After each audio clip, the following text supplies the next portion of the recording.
This conference will now be recorded. So they do a great job. Oh, yeah. So this is what I was going to show you too. This and parking was on the meeting or the training yesterday, and it's way better. Oh, yeah. There was a couple pieces that I was like, but I was also on the AirPod listening to the county commissioner meeting. So there was a couple times I was like, I didn't totally hear that, but I was doing two things at once. But it sounded way better, no feedback, that zoning board of adjustment meeting. Are you ready? Yes. Are you ready? Yeah. Okay, let's go ahead and open the meeting and do the pledge. I pledge allegiance to the flag of the United States of America and to the republic for which it stands, one nation, under God, indivisible, with liberty and justice for all. Okay. Easiest part of the meeting, next to John's part. Okay, let's just go ahead and jump in. Let's look at the text amendments to the zoning codes. Start over here. It's right underneath your computer. I know. So on this, I know the last time we had talked about it, we had talked about the three things that the planning board had recommended, which was, there are three Is it the chart that we're proposed looking at? amendments. Yeah, it was to do the table, get rid of the T&D, and then enhance the conditional use procedure and those criteria. And we kind of got hung up on deleting the traditional neighborhood development because then it just kind of just sits there without any kind of thing. So I had talked to Alex Hogel before he left the Madison County Planning Department, and his recommendation was to adopt the conditional use procedure, delete the T&D, and then we did work on the values for the area yard height and specifications, but what his recommendation was is in commercial zones to make everything a conditional use permit in commercial zones. So basically bringing up the threshold for conditional use permits in those areas that were traditional neighborhood development. So that way they will go through some kind of review. And it's just, if you look at the conditional use permits, it just really talks about health and safety items, impact to, neighborhoods and stuff like that. So I think that might be a good compromise on that instead of just totally deleting the T&D and leaving that wide open, which those are the areas that people are most concerned about. So then that way there is a public process going forward. And so then that second paper, we just start deleting. We recognize you. set that, when we set the actual text amendment for first reading, we just get rid of that. Yeah, I think I mean, I guess we would have, maybe Ginger would know more if we have to say, oh, this is being deleted, and to show that it is being deleted as far as the text amendment. But I guess the other portions would be in those other districts, we would have to do, and maybe James can find them or whatever, it would have to be that in, what are our commercial zones? There's CCR, LCR, highway commercial, and then planned industrial commercial, just commercial industrial and planned industrial commercial, and is to make, instead of, right now we have permitted uses and conditional uses, and then just say all uses in these zones are conditional uses, and then each one of those will have to go through the conditional use permit process. Until we can get an overhaul of the zoning code. So. That's easy. Do we have is this our updated, the one that we wanted to run with the table? Because I know this is where we were sitting at for quite a while.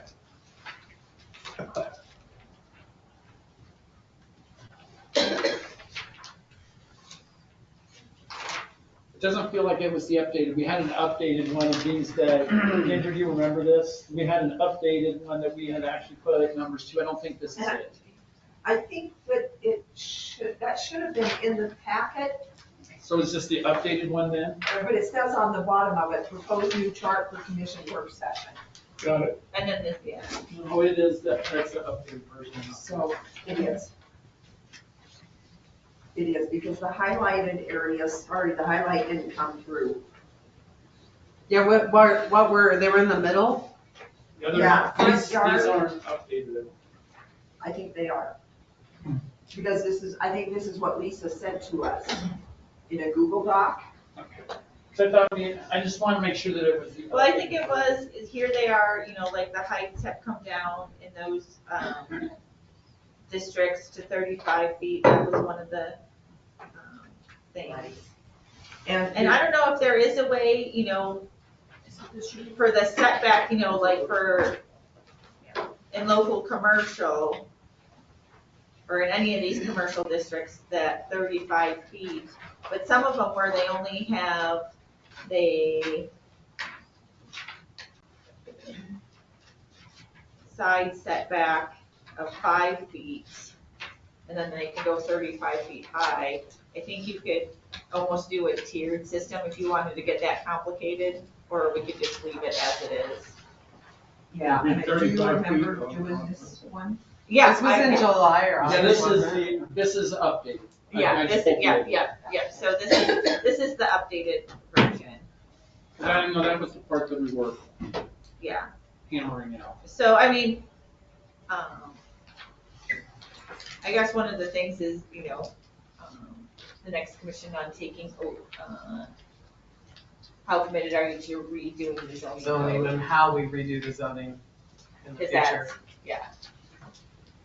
Because there was also, I believe I sent you, we got that memo, also from Cushing Terrell that says that we need to work through that flow chart of making sure, things are right. Did you see that email? It was like, here are the bodies, and then here, like, who looks at what, why, and Basically how. like a flow chart, or they wanted some questions answered, so I didn't know if Susie could do that. It's to come up with a structure. I think he called it administrative flow. Administrative flow, so then that way, people who are the applicants know, Exactly what they need to do. and so does the town on Yeah. that, so it's cleaning that up. Yeah. Cushing Terrell hasn't been very good about including me on. I think you were included on that one, I'll double check. I didn't get it, but Susie did give me a copy, and that's the November 1st Probably, email. yeah. Oh, yeah, okay, he sent it to Blake. Okay. And you did a copy from Susan. Yeah, and then I sent it out to James. I'm sorry, I thought you were included on that first one. But no, I do have that, but this is dealing with the TND provisions, or at least the email that I'm looking at. And if we've got if we're getting rid of the T&D, why would we put? Well, those no, because we provisions? still need the administrative flow. And it was not recommended by Cushing Terrell to get rid of T&D. No, they don't, They they recommend don't we want get us rid to. of it. I don't think we should right now, I think it leaves us wide open. So I think that we do, like Lisa's saying, do the conditional use permit stuff, make a flow chart. Brittany, does that make sense to you? Like, if you're doing a conditional use permit, you talk to Susie about this, this, and this, and then you go here, does that, like, that way there's a, Yeah. Susie is coming. Oh, She is and maybe- running late, but and she maybe will be what here, we and can I think do she's is- been talking to Nicole about Yeah. those processes. And maybe what we can do is the conditional, and that's where we ran into the issue, is the conditional use permits. And they're, the way the process is now, it's lacking some health and safety items, and that was the county's biggest thing. So maybe we can adopt those extra things from, maybe that can be the text amendment change, so we can leave the TND in based on Cushing Terrell's recommendation, and then adopt the enhanced conditional use permit stuff, and then the updated chart. like, all of number 3 to the charts, basically? Right, I mean, Yeah. you can pick and choose out of there what you want to adopted this time. So I guess my question is, are we listening to Alex's recommendation who said that the T&D leaves us wide open? Or are we listening to Cushing Terrell's who says it doesn't? I mean, we Well, have I two think, different opinions. and what their recommendation was, is you need to come up with an administrative flow, and then you can, I think, they're gonna be recommending that you redo the whole thing. Where Alex was like, here, let's put a couple Band-Aids on it, and their recommendation is to basically overhaul the whole code. And so. That's why they're saying leave it, so you're not left wide open. Because we will be left wide open. If we take the T&D out, we'll be left wide open. Okay. So like they're saying leave it. Yeah. I think the conditional use permit is where we're having the most problems. Yeah. Because it's not Enough to cover, yeah. or there's no direction to follow it, or to do it, or to get it. Well, I think there wasn't enough criteria to meet the state statute as So with well, that being so. said, do you have the information you need to board that? Like So if we can, just do, give a proper direction on how we need to write this. Do you have the information that you need? no, we need to do more. Yeah. So we need to go through this this number 3 draft amendment for the conditional use permits. And we need to see if we agree with all of what Alex said. And then, can we do just one part of what Alex said, Ginger? Yeah, we can pick and choose as to what we. Susie, you've been doing this and we're talking about you. I was listening, but you must have your mics on. No, you don't. It's so bad tonight. It's bad? What? It's Ugh. like crazy. The zoning board of adjustment meeting was great. So that's why we didn't set up. So that's why Set it up we- the same way. there was no feedback. It was good. It was awful, but I was coming from Bozeman too, so. Let's check. Mr. Greenbaum, are you getting a lot of feedback? Could you turn your mic on and let us know?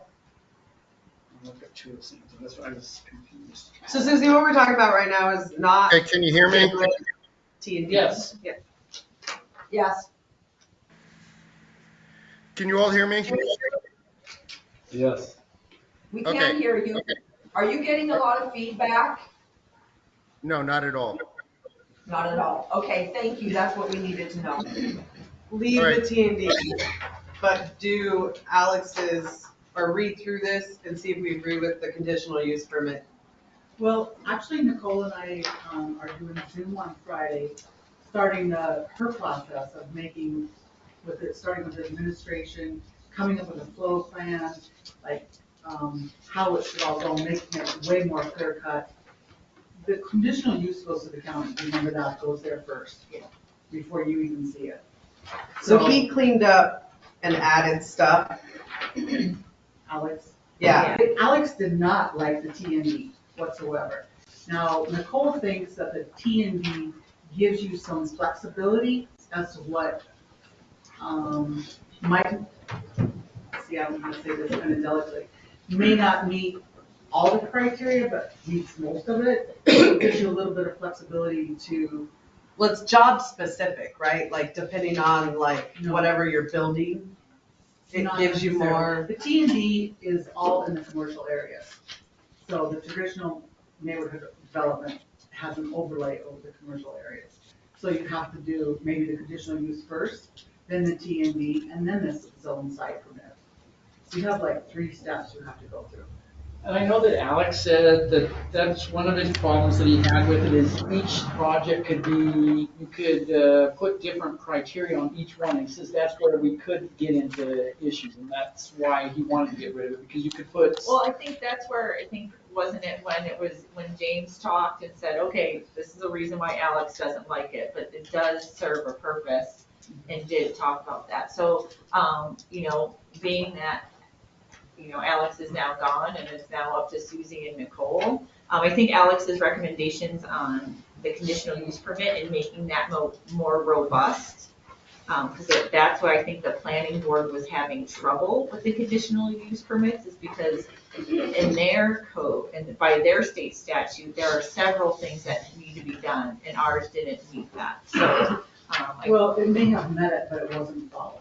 yeah, and it wasn't clear where this is, his recommendations here are very clear and spelled out. Okay. Yeah. And that Yeah, helps and so I making sure. think that is, so I think we could, I think Mr. Greenbaum, like, he has had discussions with Nicole also on the TND, so he might have some insight on it, because he also does want to get rid of the TND. And he's waving his hand like. all right, James, Okay, go Mr. ahead. Greenbaum, go ahead. Okay, so what, I met with Susie on Monday and I asked her to please print out, and we did, and we looked at basically Town Code, Chapter 11, 4-18, which is zoning permits, and that is about 4 pages, okay? And then section 19 deals with conditional use procedures. Now, if you take the time and you read through 11-4-18 through 11-4-19, it's not that complicated, okay? You have a basic zoning permit where you have an established residential property, okay? And the proposal meets all of the setback requirements. No variance is required. The zoning administrator issues a permit after review. If it's a more complicated application, the town commissioners have to issue a conditional use permit. And I mean, it's not very complicated if you read through it what the criteria is. And I'm not going to go through all that. And if it's more complicated than a conditional use permit, then there may be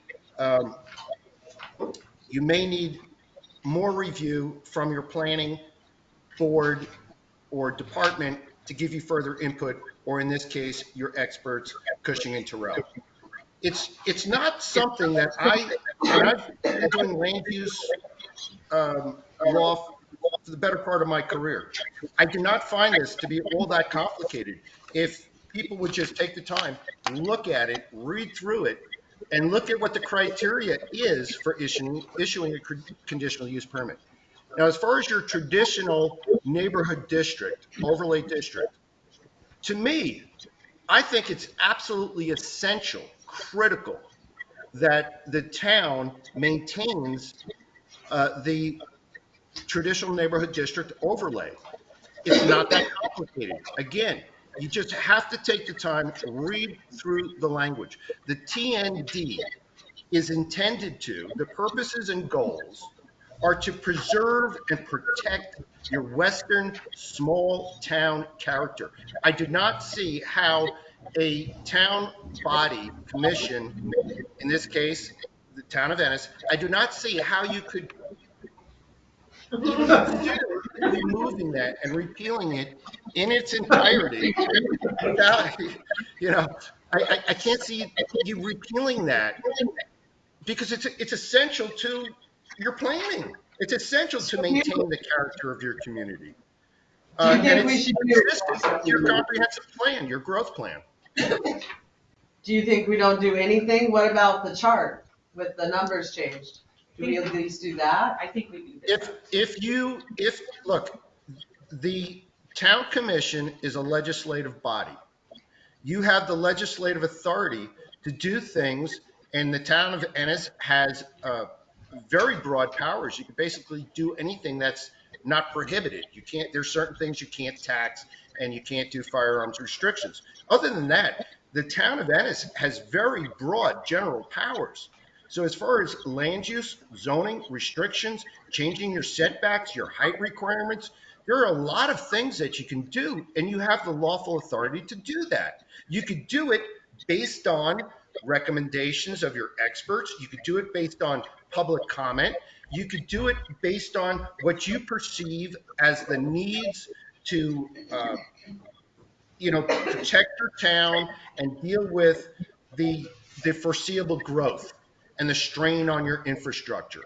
So yes, you as a commission, you are the legislative body. You can do a lot. You have a tremendous amount of power, but you exercise that power in a reasonable manner by considering all the facts, considering the public input, and considering what your experts have to say. Then you make those proposals. You put them in writing. You publish them, and then you vote on them. Okay. So with that being said, all we really need to do with this is we need to take out the cross out of the T&D So, and leave that in there instead Yeah. of pulling it and then getting the flow chart to make this right and then work through the. well, the flow conditions. chart is just a distillation of what is in the code. So that's what they're working on. Is that correct, Susie? Is like Yeah, this I don't, do you have it now? the administrative flow. So I think since the planning board deals with our conditional use permits, and they are asking us to bring more clarity to that process, that we amend the conditional use permit portion, leave the TND in, and then, And leave the chart in. we amend the chart Okay. from what it is now. So, because I think that's where some of the height concerns came in from the community, and so I think that's where we do that portion as well, while we're doing, because it is an ordinance change, so it will take 2 readings of it to be done. So, and then concurrently, Susie and Nicole can work on that administrative flow chart process, so it's clear for the community, for the applicants, and it's clear for our staff on how to administer those items. So everyone's on the same page and it's not confusing for people. So then we just need to set this for a reading, essentially. Yes. Because I think, if you want to read through, we've had the text amendments to the Yeah. conditional use permit for a while. I think that those two since June. So do we have any discussion on that? No. Basically, it just, it just makes it, I think they were just What is the, chapter 5 that you crossed out on the last page? Because is that part of the T&D stuff? I think it was just, I think that was just maybe, instead of doing chapter 5, maybe that was, he cut and paste from somewhere, I don't know. Or is that just? So he's just making it, make That sure was that it's highlighted. referencing the correct sections.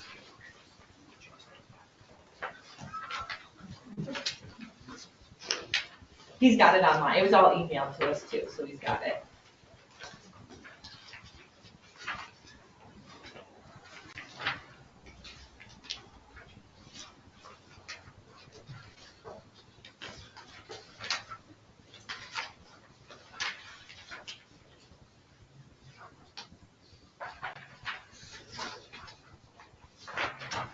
The added language is the italics, Yes. So for instance, you want to read all it? of the second page. Well, Yeah, so it just says like review criteria for consideration of a conditional use permit, site suitability, appropriateness of design, availability of public services and facilities, immediate neighborhood impact. And yeah, so that is really what is added to them. So it helps them, and it helps the applicant knowing that they're gonna have to address each of those items. So it brings clarity to the applicant to say, oh, I need to talk about traffic circulation, or if that's being impacted, or, what other water, sewer, storm drainage, are those being impacted? So to make sure that in the application, they're addressing each of those items.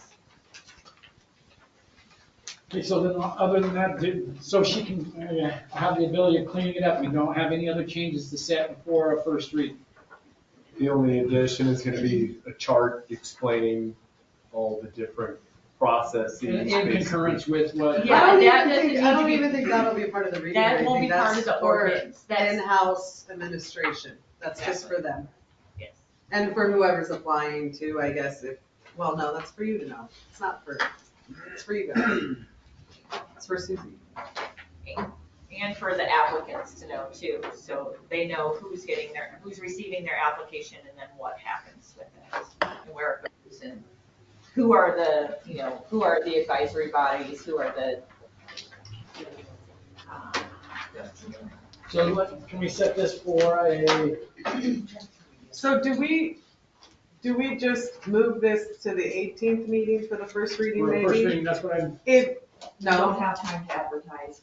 Okay, so Can we touch back on this on the 18th meeting, maybe for the flow chart, or just see where you're at, or see what else you've learned from Nicole? Sure.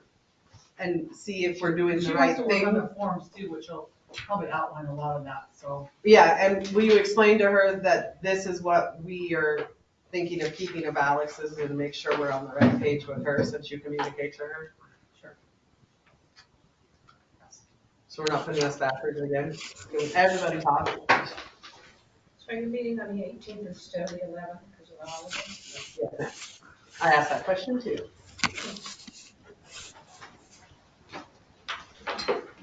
Does anyone have any other questions on that? Move on, we'll review this on the 18th again, if there's no questions.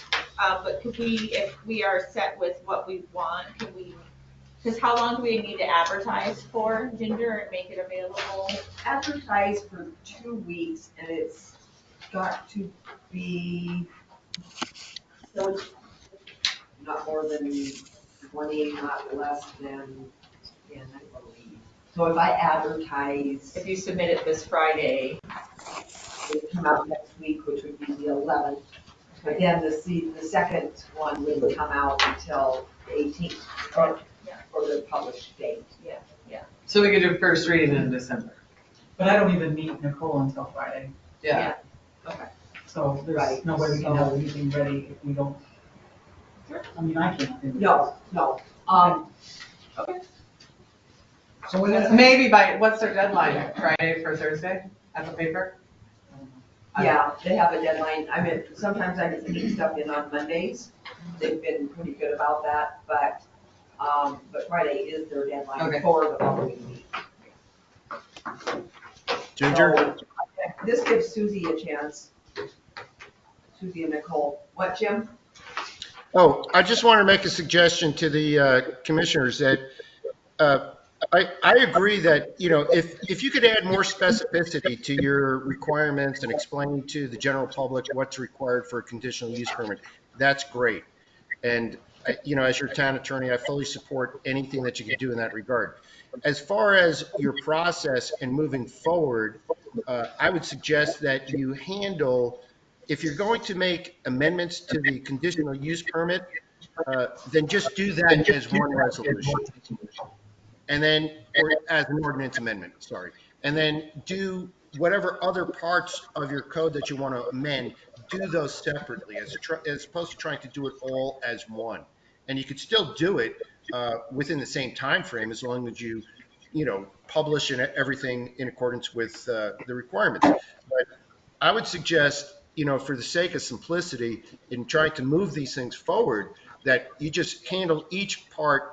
And if it's just the conditional use permit, then just do that as an amendment. If it's setbacks, then do that as a separate amendment. As far as your flow chart, I don't know that has to be in your town code.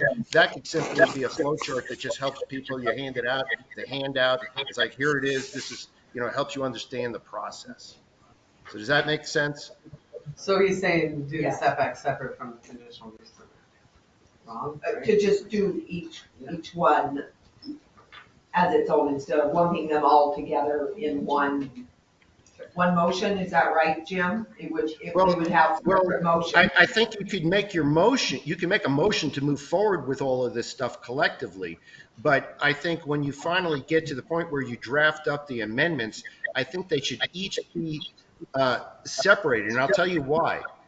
Not only does it help the general public understand what's being amended, but if somebody has a problem with the conditional use permit, but they support your setback regulations, you don't want the whole thing to fail because the whole thing's being proposed together.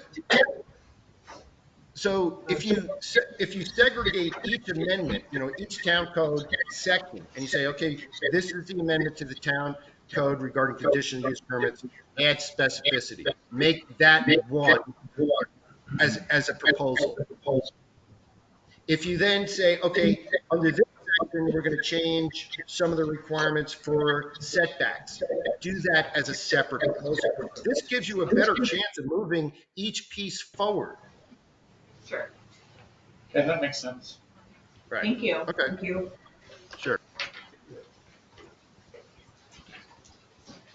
So do we don't need a motion on any of that, right, to move forward? We just need to get it all cleaned up, so we've got it set up for the reading. So I think we need to make sure that we have all the stuff that's in there. I don't want one that's, we can have a separate copy, I guess it's got the additional, but I want the actual clean copy so we can look at it and make sure. Because I understand why we do this way, but we need to make sure we know exactly. Okay, any other questions on the text amendments? Then let's go ahead and move on to the street repair bond. I worked on this Okay. with Kelly. I quartered him, made him. Are those We these two picked- right here? We picked one we liked. Yep, Yes. Okay. we picked one we liked. So Susie, the application for work in public ways would be like part of that zoning application. This would be like the first one. And then this would be a second permit for when they do the work. And it would be, there's no prices in here because the price of this stuff would change yearly, daily, whatever. Right now, he said it's around $6 a square foot, give or take. Have you just I got think- one form there to fill out? There's one, this would go with like the I zoning. didn't get anything. Oh, Lisa printed these out, I think, right before. So this would go with like, What is that? it's for the street bond stuff. Do you have ideas? Here. We just have talked about this like 20 times and nothing's come of it, so But it's very vague, it's very generic. So on the second one, the longer page is like, that would go with the zoning application.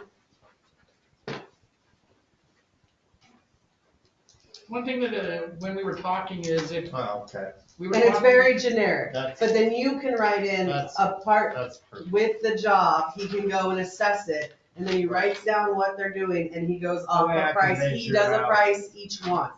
We're not, and it's square footage. The only thing, James, I don't know how we write this into the ordinance or whatever.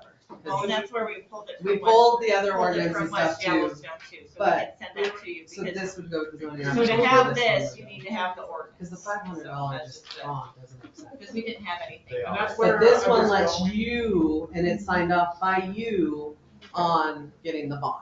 Okay, this is the one thing that we were talking about is, the $500 bond. Kelly says he couldn't find that anywhere, and Yeah. that's the one thing that I wanted in there, or what I was thinking, to make sure that these guys want to fix these roads and don't just walk away from them. Yeah, So it would be $500 by, Isn't it not? Is not even a close. yeah. If you want to set amount, set it high. And that's what. but I don't know if we do that because some things are very minor and little and some things are gonna be huge. And so that's where So that even a goes in. 10,000 might not cover a bigger thing. So that leaves it up to Public Works Department to, You That have, makes more sense. yeah, Yeah. so then you have the discretion to measure the cut and charge the appropriate fee. Do we have to set a resolution or change So that? we would have to adopt another ordinance. Okay, ordinance, sorry. Yep, so it would be the same thing, 2 readings, whatever.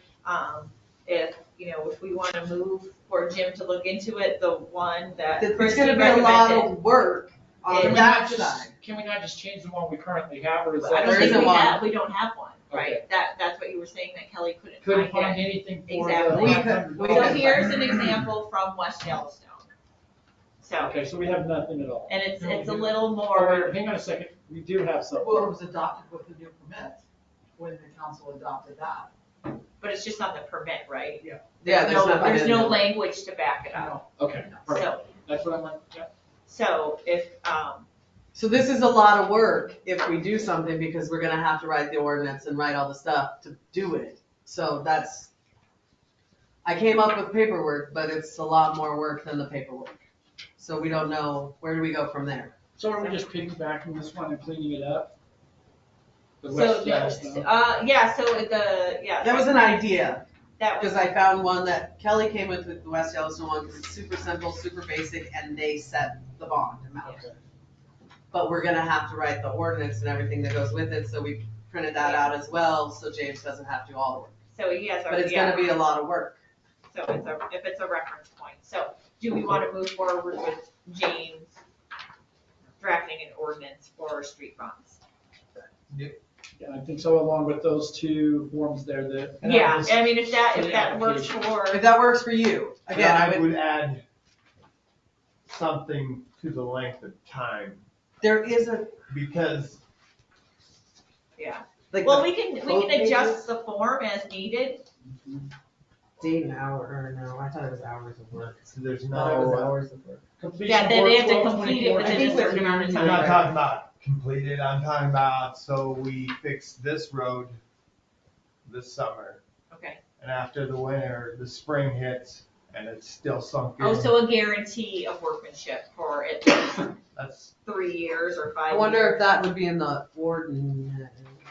I think you could put it on, you could put part. and I mean, an example would be, Otis right now, that's been fixed 3 times, and it's still sinking. Yeah, and So- there's the one down on Third Street too, so What you said, but, I mean, some kind of guarantee of workmanship for a specific length of time. Okay. and I know, I mean, I'd be kind of upset if I had to wait a year to get my bond back, but around here. Oh, true, because you wouldn't be able to give it back when the work's completed, because if there's a you time know, statute. But that time statute was recommended in multiple other. You gotta have that in there. Yeah, yeah, Next, it is in the both, and it next is in. season, it sinks another I've seen 6 some that inches. say a year, but around here, But sometimes like- a year just doesn't, Like, I've seen Otis Doesn't fixed do it. 3 times in the year I've been here, and it's still.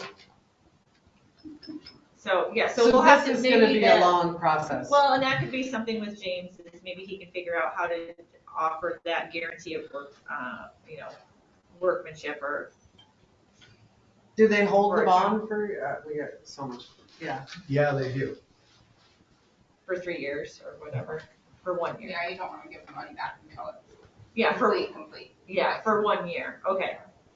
I mean, So- I'm saying that's the number to go at the, I mean, I have to look, do some looking too, but But we got something to start maybe here, because I think it is something we leave ourselves wide open on, especially if with other ones coming, that we have to do something.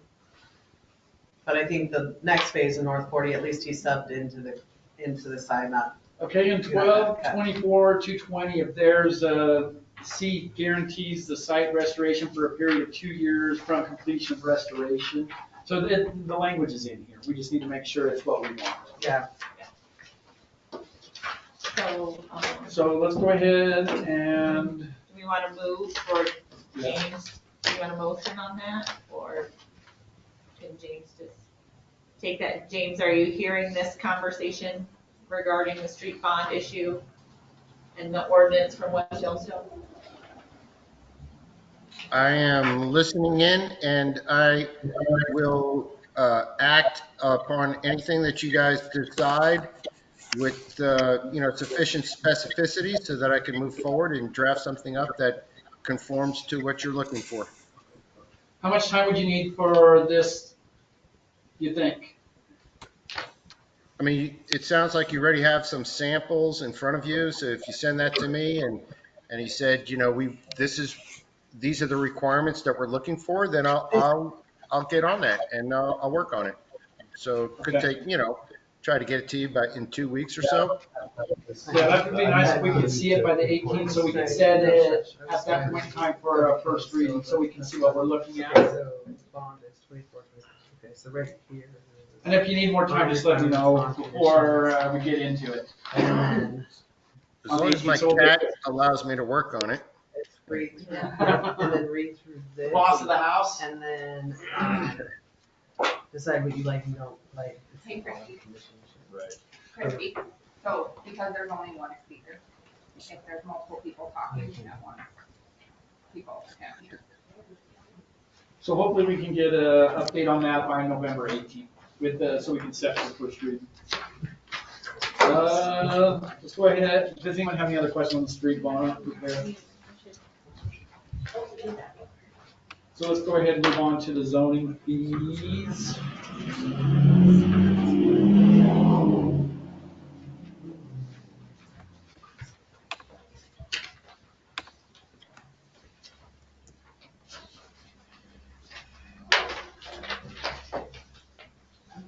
Is this a zoning fees we set by resolution? Is that what this, to change them or what?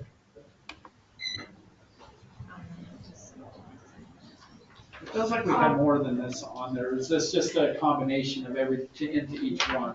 Yeah, it might be helpful. Can we get a copy of the form that you used, Susie? Because that was what we were working off of at the work session. Yeah, the permit. Do you have a copy of that, a blank one that we With could the work on? prices that are on it right now. Yeah, because it felt like there was more, but this might have crossed over into several. Yeah, and I keep seeing it in a different format. Okay.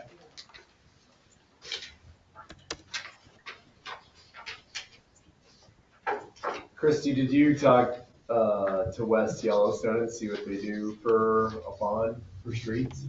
There's a $10,000 bond in there that can adjust. They adjust it per cut. Yeah, but they say 10,000. Sorry, she's looking at the value. Just looking at that. Sorry. You just want the copy of that. Yeah, is that. And we could probably just use a couple of them with new chairs. Oh, cool. You can check your own, it's okay. Okay. So it's always Go some- into 12, 24, 210, and right down there, there's a couple of things to go through that. Does it say not to exceed 10,000? Is that what the 10,000 is? That's what I was going back to look. The bond may be increased or decreased, that's be in the discretion of town wherever it appears. The cost of work for the work be, that would be where you're going to do that, but.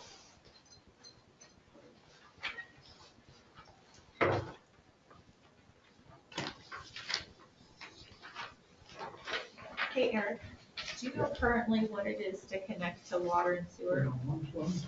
Man, I was just. It's on there. It's on that one, 12, okay. 24, 210. It's, I was just talking Right, to right her. at 6,000.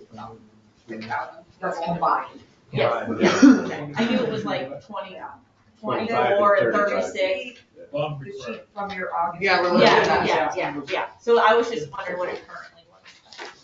Thank you. Where's this cost list?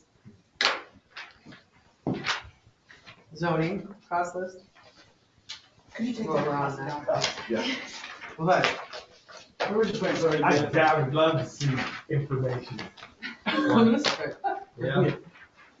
What's that? Email someone, I'll make more if you do.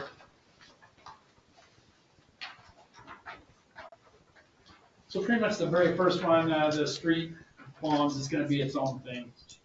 Yes. So we don't even need that on there. Yeah. And the road cuts. Okay, the site plan review. When you say tiered, did we decide that it was per square foot? I can't remember I what don't our think- notes were. I don't think you made a decision on that. Okay. We didn't make a decision. We talked about per square $100 foot. plus primary structure review and add-ons. So that, the sketch plan itself, it depended on whether it was a site plan or sketch plan, if I'm not mistaken. Just trying to go, remember back as we were going. Yeah. And wasn't it that we need to get on here, I think, it was Susie's comment that we needed to have a primary structure on here. I thought that was, when we were talking about, that wasn't the two, and then the add-ons are after the fact. So the site plan that it's set right now at $200 would be the structure, and that's the one that we were gonna raise up, I thought. I know, but when we got down here to mobile manufactured homes and then they had permits, it was almost like they should have, a single family home should have, or a primary, I think that's where we were getting at, was the primary structure review. But then these mobile manufactured homes this was something that was set by state statute, right? That we needed to keep. It actually looks like we moved them up. I don't think the costs are set by state. Yeah, What's that? we had set the manufacturer. If you look at our sheet there and the permit, we actually changed those. Yes, we did. Well, I'm not understanding your question. Okay, so I guess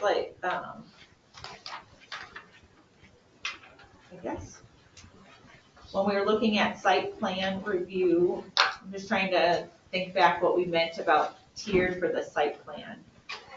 Jason, does that ring any bells to you? I remember what we were talking about, but I don't remember what we were talking about. Yeah, I remember doing the tiered deal. It's gonna we should get more fees from a larger place, especially, if it's really big. We're not raising it based on the size of the place, and we're shooting ourselves in the foot. Yeah. So was that by square foot, you think? Is that what we were looking at? Is that what you remember? I can't remember who zoning. That's what I was thinking. I could dig through my pile of stuff, but I don't want to. We had somebody's zoning application that was tiered, and that's what we were looking at. This may not affect what you're doing now, but part of what Nicole and I are gonna work on is forms, fees. Friday? We won't get it all done Friday. No, We but have you're an doing it. annexation and stuff to work on also, but I say we wait on this and let Nicole's professional expertise weigh in. So on the site plan part of it, or the whole thing? All the fees and everything, because again, conversation we had earlier, we decided these. We don't have any backing for these. I don't think that, because we can look at red lodges and those. That's what we did. We Yeah. compared the other ones, and we Yeah. saw that we were under, Yeah. but should we let Nicole decide? I don't know that she Or do we needs just like do the bottom ones. I think the fees that we put in are good. I think we need to have the question on the site plan review, the top one. Yeah. I don't think we raised the fees down the way. I think we need a recommendation on that the top two, the site plan and the sketch plan. Yeah. Anyone disagree with that? So Susie, with that, do you understand what we're looking for there? well, yes, because if you come in for like a bare land, you come in with some, I would charge you, well, for example, let's use Willie's. I charge them $200 for their application. That's all they would charge. But according to how you wanted me to do it, let's say somebody at bare land came in with just a sketch. I would charge them 100 and then an additional 75 for the garage. So essentially, it could cost you more to build a garage and a house than it could. So I think that's where we were saying that we needed a primary structure Right. added in there as well. Yes. Okay, that makes sense. Or maybe that initial one, that we need a primary structure Right. fee.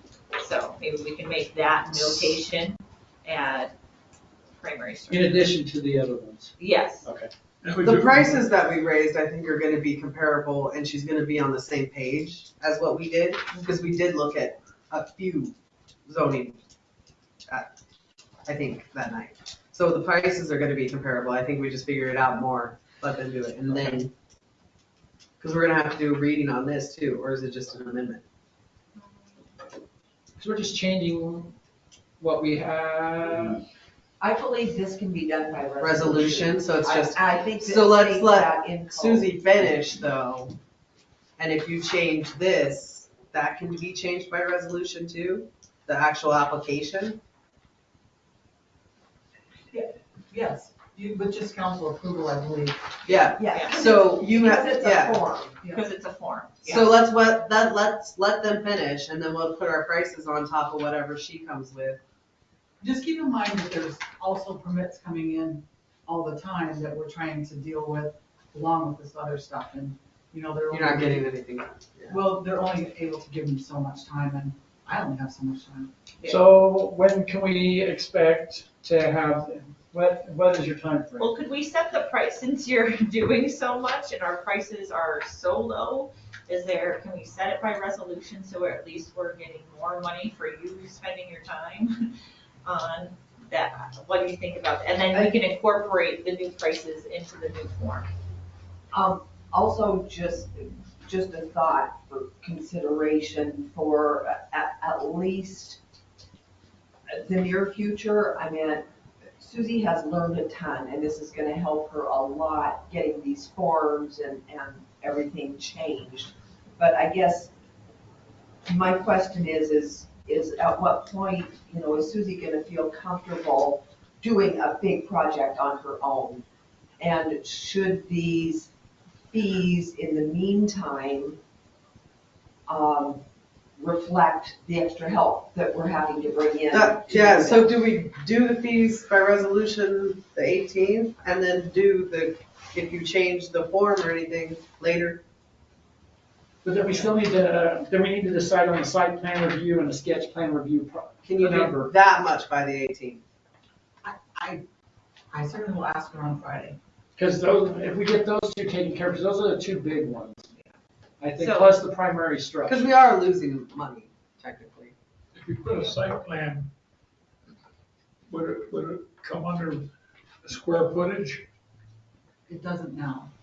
I think that's what we were suggesting, is then that way, if you're building, 1,000 square foot house versus, A 3,000. or, a 5,000 square foot commercial building, or a 10,000, like, when the, potentially the new hospital comes in, and that comes in, and that's gonna be, 25,000 square feet, that's gonna take a lot more review than a single family home, so that's what we were looking at. So, yeah, I think we can go, I think it was maybe Bozeman or Red Lodges that had the tiered thing, and we can just set by square footage. How much of a square foot is your best guesstimate? Jason, help us with that one too. Well, why don't we look it up, and then we can send it over What? to Susie. Yeah, why doesn't somebody try to find some idea before Friday, get to you, so you can talk to Nicole? Can you do that? So you I'm get trying some, right now. get some suggestions to Susie. So she And then has even something. on our first reading, we can make amendments, or it's a resolution, so we can just make sure that we have the numbers to And I do think your Nicole resolution. would have a really good idea. Okay, And then Brittany's working on some examples for you too. okay. So we'll look for that on the 18th. Let me know ahead of time if you're running into any roadblocks, Susie.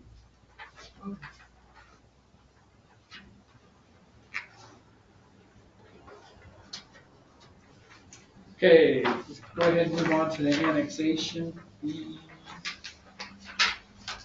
Susie, are there currently any annexations that have been submitted? Two. Two. Which ones? Pippin, it's right next to the Madisonian Okay, and the Riverside. the Riverside has already submitted for, Yes. okay. The Riverside hasn't moved at all yet, mostly because I talked to Madison County today, and their contract with Beaverhead County right now and using theirs. And so she's going to show them some conditional use that we have over there, Okay. and then kind of go from there. So, and plus, they're going to get a copy to Nicole.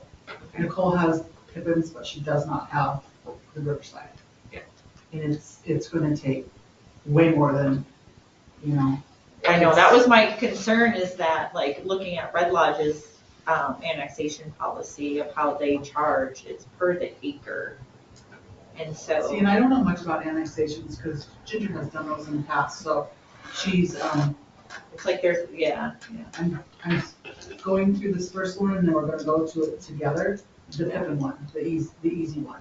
Yeah. But, that's the first I've had. So we're behind the actually ball have on the The Riverside. fees are, we're going to change our flow charts really good for annexations. I'm just saying that since the Riverside has already submitted, we can't, No, Get they've it. already paid. they've already paid. So we can't, so like, for instance, in Red Lodge, if the Riverside was completed, they charge a flat fee plus $100 per acre. So that would have been an $8,000 annexation charge to annex in to the town of Red Lodge. So I think, Where what they pay, Riverside, $200. 500, 200. 200. And it's gonna take so many man hours to go over this. So, But at the same time, they have their subdivisions already at the county. They Yeah. file both at the same time. so I guess on the 18th, can we look at annexation fees and maybe have a resolution there too, that it is set by a flat fee of at least $500, and then it's done by The acre. acre of land? Is that acre or square foot? The same. Well, I guess you could go by square foot, because then that way, if you're doing a lot of, I guess maybe it's people the same aren't, thing. yeah, people aren't really annexing in, well, there could be some smaller ones, but Is that 500 enough, do you think? Yeah, I would think so, because With the amount of man hours that you're gonna have to put in on any project? Whatever, on a bigger one, it's almost like we need a tiered system, same thing. well, I think that's where it's per acre, because that's what you're looking at. Is $100 gonna be enough for something like the Riverside? Is $500? No, so that's where I'm saying, and then per But even with acre. the tier, would even the tier make that enough to, where the amount of time that she would, and the consultants would have to put into it, is that gonna be enough of the charge to cover the work that's being done? I don't know, I'm not super familiar with the process, so I don't know how many man hours it takes. There's gonna be a lot of man hours in this Riverside. So, which we're just gonna lose money on. But just for instance, we got the hospital. But we have the hospital and we have like, this school is gonna move. Are they annexed in out there at that 50 acres? No. So they're gonna have to annex in at some point too, because they're gonna have more stuff out there. So there is stuff coming. We do need to change the fee. What's the other one that you gave me? Is that the hospital? That was the hospital. Yeah. But it has, it's in the, they haven't even done the paperwork, so. Okay. But it's in the pike. So that's what we wanna do, is the 500 plus 100 per acre? That seemed reasonable to me when I read it from Red Ledge. I don't know if we want to look Okay, at it. If we look into this further and find out, can we get back? Yes. Do you want? I'll look at a few other communities and see what they charge. Do you remember how many acres is the Riverside? 80. 80. I was gonna say 70. It's somewhere right in there, yeah. And that's just phase one. No, that's the whole The whole entire, they're annexing the whole. Oh, the entire thing, okay. I thought So they were it just would have been going like after 8,500. phase one. They're just building. Yeah, it would have been $8,500. Which probably would have covered the work. We tried. No, I'm just kidding. We tried. Keep trying. Squeaky wheel.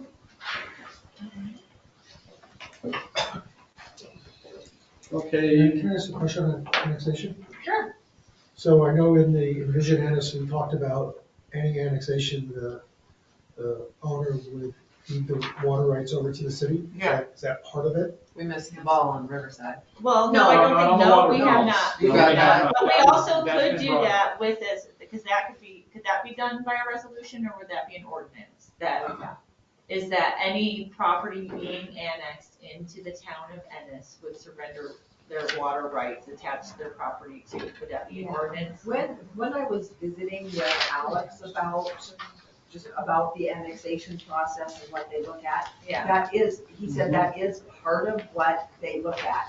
okay. And the town has different negotiating tools or, different leverages. brought up because they do have a water right there.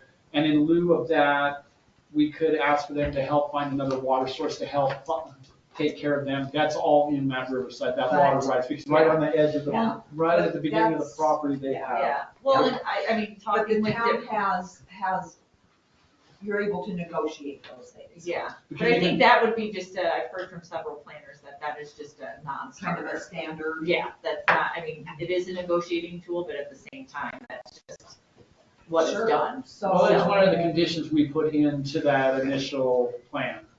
okay, We have the But it's- control of the whole thing, because But it's not guaranteed that they have to turn it over. if they don't, we don't have to approve their annexation. But they still have to. So we have all the leverage in that. To get Does that your make annexation sense? Approved, Yeah, but it depends on who's sitting at this table, right? At the time the negotiations occur. That's a good point, very good right? point. So if we make it part of the ordinance, then it's a non-negotiable, right? They've got to do it.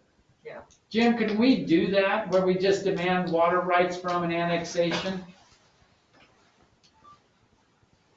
That's a great question, but a good point I as know well. you guys did talk about that quite a bit. It is a great question. It's something I would have to look into. Okay, can we look into that, just so we know, what we're working with when we get to the annexation part of that? Sure, I'll look into it. Okay, thank you. And then that way we have the information. We need to have the information before we can make a decision or do anything with it. That was a good question, thank you.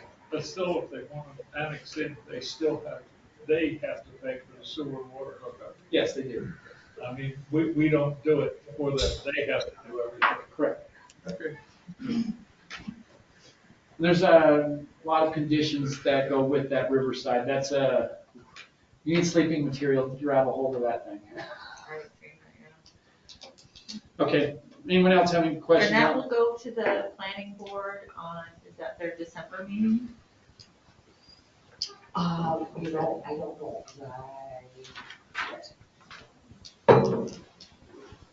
I think that one is one that the community will want to be a part of, so that'll be a planning board meeting up in Virginia City.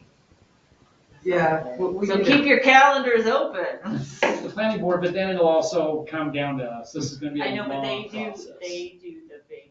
2 readings up there. They do the first readings. Or the public hearing. Public hearings. Yeah. That's where you are supposed to say your piece, not here. But people will also be able to say it here as well. Stop lowering if we go up there. Okay, let's go ahead and move on to impact fees. We've not really done anything on So this. it was just brought up on impact fees and it's been brought up by some residents as well. But Montana, impact fees you just can't say, oh, we're gonna charge an impact fee. I have here, and I don't know if you wanna pull it up, it's Montana Code annotated, Title 7, Chapter 6, Part 16, and it talks about calculation of impact fees, the documentation required, ordinance or resolution requirements for impact fees. So it says for each public facility for which an impact fee is imposed, the governmental entity shall prepare and approve a service area report. So we just can't just say, oh, we're gonna charge you, $500 impact fee for the police department or whatever. Like, they have to be done by a study. So, is this something that we want to embark on impact fees? It's I don't know. Hey, do you mind, Brittany, going to that computer and pulling up the MCA for Ginger, so she can share it on the screen, so you can look at all the things that is required. So this is something we'd have to kick out It's to a someone lot. else to get. It's a lot. It's You a have lot. to So you'd hire. you'd have to do a report. And it doesn't seem like it's that in depth. It just means that someone professional can do it a lot quicker. So if you go And to, this is something that we want to push on. I think it's something that, and it's, let's see. Title 7, Chapter 6. So if you go to Title 7, Local Government, go to Chapter 6, and it's Part 16. Does this just apply to It's right here. developments? One second, we're gonna share our screen. Okay, Does this just apply to developments, impact fees? yes, to new developments. New developments, or somebody adding a garage, or somebody I guess they would, expanding their Which home. one, the calculation or? yeah, or I guess you could go to definitions, but calculations of impact fees. It's for a new, so someone Anything will, requiring a permit. and so you can see there, it just says the service area report is a written analysis that must include, and it has 7 or 8 items there. You have to establish a methodology. It just seems as though it's something that could be done by, someone to be contracted with. We could do those things. And I think for us, since the fire department is a separate entity, we would have to work with those. Like for Bozeman, they own all their emergency services. So when they do an impact fee for the ambulance, it's because they own it. So I think we could do something for, the police department, we could do something for water and sewer, we could do something for streets along those lines. But each one of those items will have to have a report and some kind of schedule of what are the future needs and how are you coming to that number of, you know, the $500 impact fee, or it's a $125 impact fee. So a lot goes into that. Not that it's not feasible, it just takes a lot of homework, so it's not clear cut, straightforward as some might think. But the longer you wait to start this Sure. process, the more money you're losing. I think it's something we would have to contract out or let James. I don't know how you would get the studies and the analysis. I'm not sure who does that. Dan Clark might be able to answer that, but I don't know. I think we might, it might be like a Kelly Lynch question, Yeah, she was good. if we can get, I mean, I can email it. Let's start that way, and then if we need to get on the phone and start talking, then we just get with me. So let's get that. She's both. She's like a zoning director and a And lawyer. if she can't answer it, she'll be able to tell us who we need to Yeah, go but to. she's currently the attorney for the league. Yeah, she's like. But she did these guys' training the other day, and she's been in land use and Yeah. stuff for years and years. So let's see if we can get an email out to her and see where she can at least get us in the right direction as to where we need to go so we can start asking them questions. You need help with that, let me know. Sure. Please. And we will try and update that on the 18th as well, so we know where we're going there. Anyone else have any other questions with that? Okay, then let's go ahead and go to business licenses.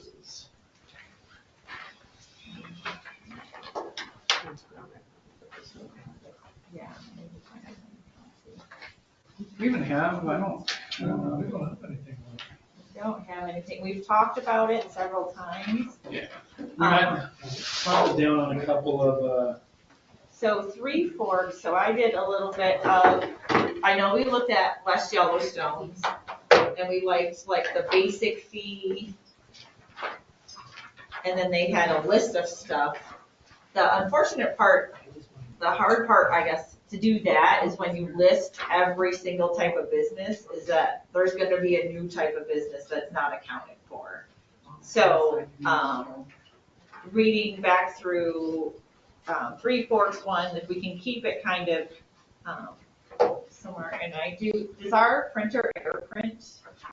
Or I guess can I, on my phone, is maybe making it ours, the number of employees, this kind of updating ours. I think there were some things in our ordinance that really don't need to be there.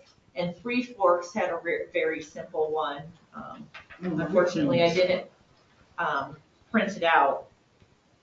But if we go by the number of employees like we do now, less than 5, 5 to 10, and then more to 10, and then you could add an additional endorsement, like if you sell beer, wine, or liquor, it's an additional fee. If you have gaming, it's gonna be an additional fee. If it's marijuana, it's gonna be an additional fee, because that's another subsect that's coming up too. And then stuff we need to talk about are, currently we have, like, what are we gonna do for events? And then do we provide exemptions for any of that? Right, you had talked about festival fees. Yeah, so. And then what to do with nonprofit. Exactly, you know, because I mean, you know, the farmer's market where someone's selling, you know, $10 worth of, you know, basil is a lot different than, you know, other vendors. would that be one that you just charge the event? A one-time fee, right? Ahead of the event. So, sorry, I'm just using you as an example. Corey's putting on a farmer's market, we would charge Corey the fee for the event itself and not each individual. Yeah, I guess that's where, I mean, it's a little tricky, you know, because we want to promote like community sustainable agriculture. And I was just using that. Well, as no, an and example. I'm using farmers markets specifically, because then you get, say, then you get the tap into Ennis, which they're charging, I don't know, what do they charge, $40 for, or whatever, and they have the different vendors, or the art association, I mean, that's a nonprofit though too. Or then you do look at anyone for profit, say a music festival or something along that nature that they need to pay. Or the vendors each have to have their own business license. Or they each have to have their own business license, or. I know for the music festival, they each vendor a business license. You know, And the same for like the salmon guy that comes and does one day, he has to buy a business license. And that's the one thing I have an issue with on that too. I think that those people coming in to take advantage of our town's population and popularity should not get away with a $10. Yeah, I They should agree. pay at the very least what the business with less than 5 employees does, that entire license, because they're making money off of our busy time. Yeah, Shouldn't I be able agree. to come in and take business away from anyone. If we had a taco truck come in and they get charged $10 because they're there, I wonder what the taco tent got charged. Who, it got charged Who, the like, small regulates? business. What's that? who goes to the event and checks everyone's business license? I Yeah, know, Art did at the music festival. Yeah, so, well, yeah, so I guess if you're And he was charging more, zoning at then that you point in can time. do that. Well, I'm just telling you who did it then. Well, I think John maybe does having everything. that blanket license though is easier on the enforcement portion, especially if someone's coming to do an event with multiple vendors. And you can do a tiered system too. It's, you know, for a for-profit event, it's, you know. So then we would have it separate, like the Lions Club would be set at a non-profit, you'd leave them alone. The Well, I think you farmers still would need put to, in- because we're still spending money on administrative stuff, so there needs to be some kind of. Or fee. John's working the event or something. that Yeah, maybe but like you the still Ennis pay. Farmers Market for the season, if they purchased, you know, say it goes up to $75, that covers them for the whole entire summer, you know. And I'm or- good with that, as long as I think the events need to at least pay the minimum that business with 5 or less minimum. And Yeah. not, because why should they get away and not have to pay for it in December or when Yeah, it's. and that's where we can say, you know, like, you can put a big threshold on it, like, you know, an event's coming with more than 20 vendors, then they pay a higher rate as opposed to, because you guys ever have more than 20? Oh, yeah. Yeah, you do. Yeah, we have 23. Or I guess you would fall under nonprofit, so you could have a nonprofit. Maybe we can put license. something in there Yeah. for, because they are technically for profit. Yeah. Well, that's what I was saying too, It's just Tanner, not about the allowed. art show. The art show, some of those people are selling $30,000 pieces of metal. And they didn't pay a $35 business license. No, it's an art show. It's a nonprofit though, so how do you charge? Do you charge each vendor at the art show, but you don't at Brewfest? You can't do that kind of stuff. You either gotta do it or you don't. Out there selling to make a profit. At Brewfest, I don't know, do the people that come and set up at Brewfest make money? No. If they bring free liquor and hand it out, right? To come and You're paying the chamber. to be there. Yeah. Be there. 'Cause we- So we- So maybe the chamber should get charged more. I don't think they get charged. Well, and more. I think it's, if it's an event with alcohol, it goes up, because there is, It already does now. yeah, but, and then I think that should stay in. Yeah, but the chamber doesn't pay for a business license for the Brewfest. Or pay us anything. Do for they do a Brewfest. temporary use permit? They don't do anything. for Yes. Brewfest. Yeah, they just do a Yes, permit but we to don't have the charge event. on a temporary use permit. Well, I think that needs to change then. Maybe that's where we, and then we can make the. I'm trying to think how you would do that. So much work. But no, it's just how would you do that But where, so the chamber's trying to increase tourism for the community. Yeah. Right? And we're covering our cost of doing that. Mhm. So, you know, I get a little nervous, but our purpose is to increase tourism. Yeah. And make money. Yeah. Well, we're trying to just cover our cost. The chamber's not in the business of making money. Yeah, but at the same time, like with an event like the Brewfest, you know, there are requirements since they are serving alcohol. I think, our police department has had to go down there and rope off the back. I mean, there is, when there is alcohol involved, there is, I mean, Man hours from man us. hours attributed to that. So I think that's what we're trying to recoup with those types of things. So, Woman hours, Susie hours. People hours. people out. So why couldn't you have like one blanket fee for the organization that's putting it together, and then they could charge, because don't you typically have to pay to attend or to like set up a booth or anything, like they could add that into their Yeah. Yeah. So, and then is it per event? Like Fly Fishing Festival, is that nonprofit? Profit? Yeah, well, it was the chamber, It's now, it used chamber. to be the Madison Riverfront. Yes. And then the art festival, nonprofit. Brew Fest nonprofit. Well, and maybe that's, yeah, they do have to charge, so maybe we do insurance. I think the exception should be farmers markets though. I because- almost think, if you do, you set a smaller fee for these events. But I think where this starts coming in is the vendors that come in, the peach truck kind of thing, or a music festival event, a big event. Not I don't know that we would, not attack for the lack of a better word, the things that are staples in the community. Like the Brew Fest, you would set a fee for it, but not an exorbitant fee, where you'd set it for the bigger ones, like the music festivals. And that's maybe why you go per vendor, so that's what I'm saying, if you go over, say, 25 vendors, it's this amount of money. Or So the rodeo, everyone, all those vendors would Not have in to. town. Not city limits. Not Oh, town. yeah, that's right. Hey Corey, for the farmer's market, do you guys have an umbrella 501(c)(3) for the farmer's market? No.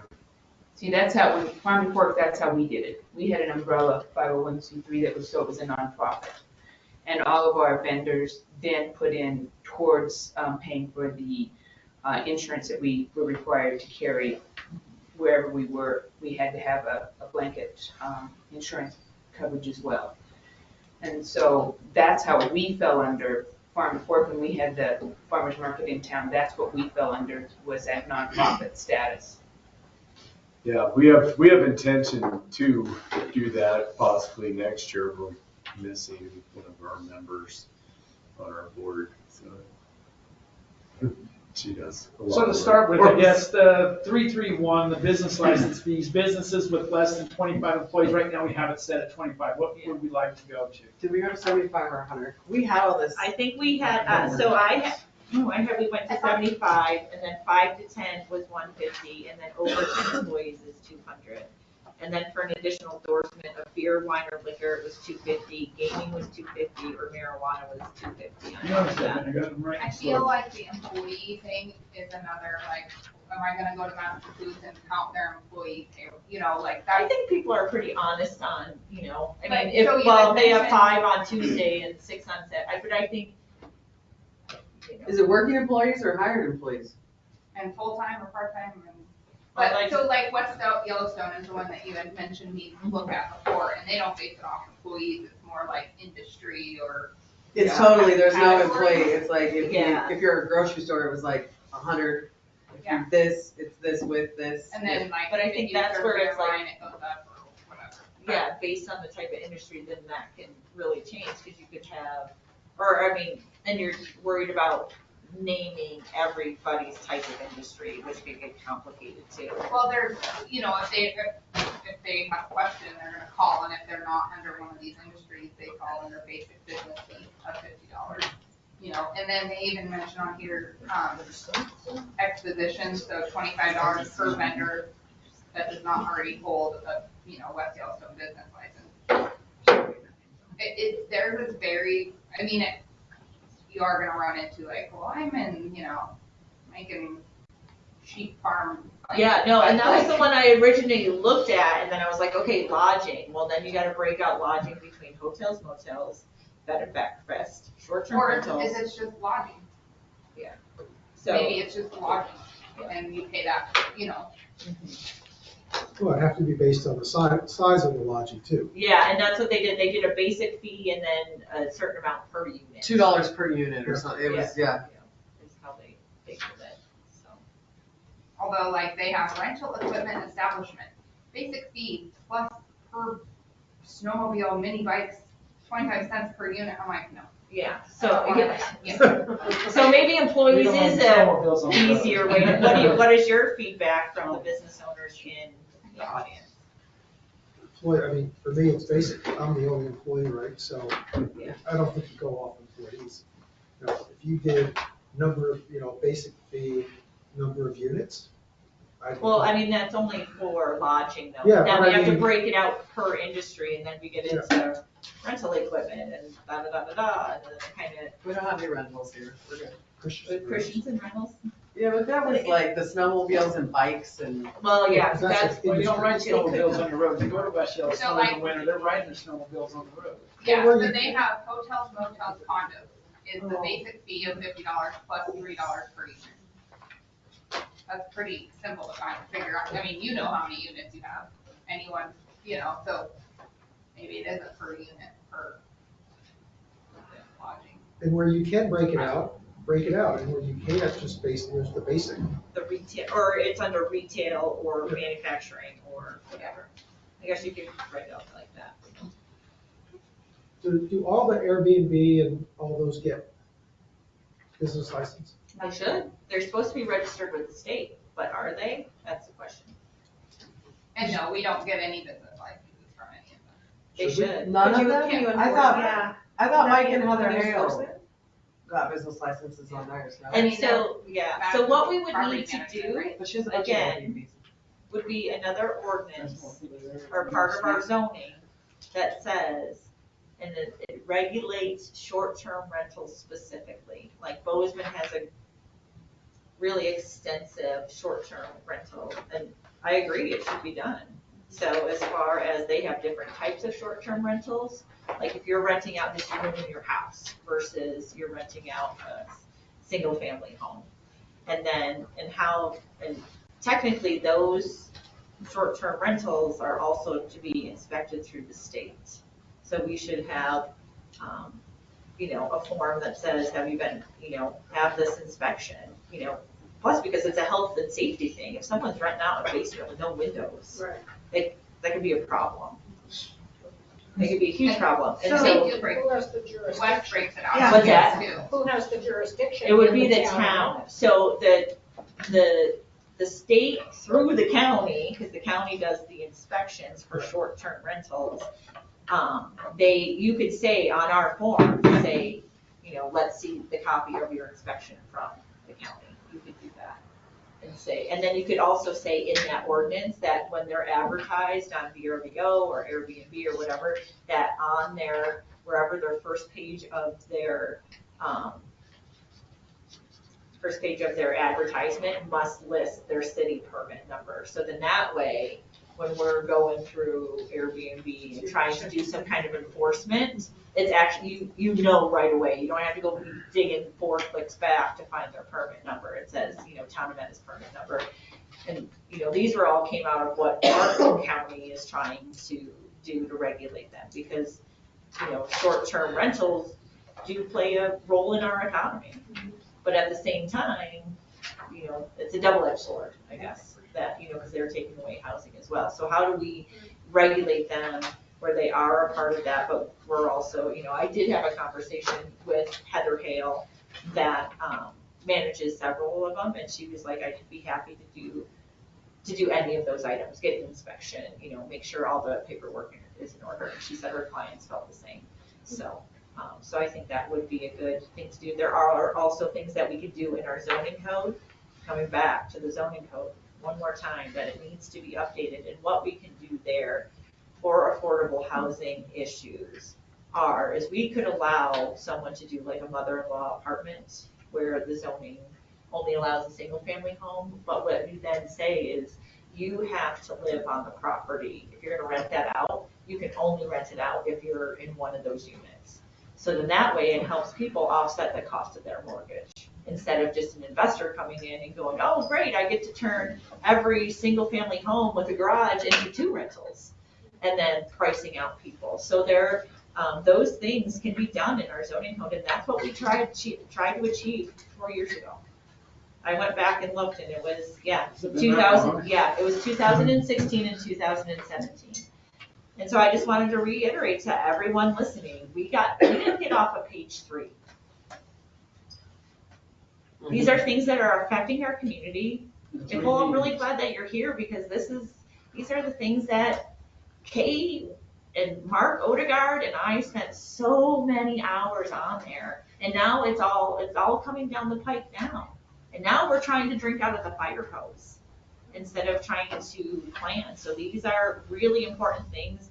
And there's a way to incorporate those things into our community without having such negative effects of you know, I get calls all the time, oh, I wanna buy a little house in Ennis and rent it out, you know? Can I try, you know, so I think we really need to work on these things, so. People living in the primary residence on a lot, charging rent for an auxiliary unit are not gonna get a conventional mortgage. Now they become a landlord, that's an investment. Okay. So you have to be careful of your language. Primary residence loan is a primary residence, and the appraiser will have to say in his appraisal that there is an auxiliary unit, Yeah, but it is not used as a rental. yeah. It And is so, for and, guests. yeah, and I think you would, and it could be for people that they buy a house and then they convert it, you know, through some home equity loan or whatever, that they convert it into a rental. I mean, that's getting into people's finances, but at least it gives them, it might not be a typical conventional loan, but it also does, you know, We just help don't them. want to put that Okay, kind of let's- language in anything that we do.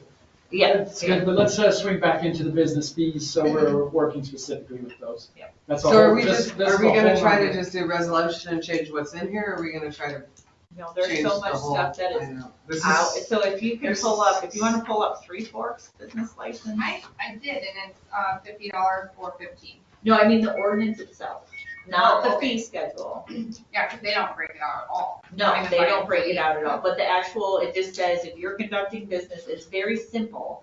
If you're conducting business, you're gonna do, it's just, it took out, you know, like ours and junk. Yeah, there's all It's kinds. stuff that. Ours is circuses, wild animal show, Hey, we had dog and pony shows is in the. services here walls when I was growing up. Yeah.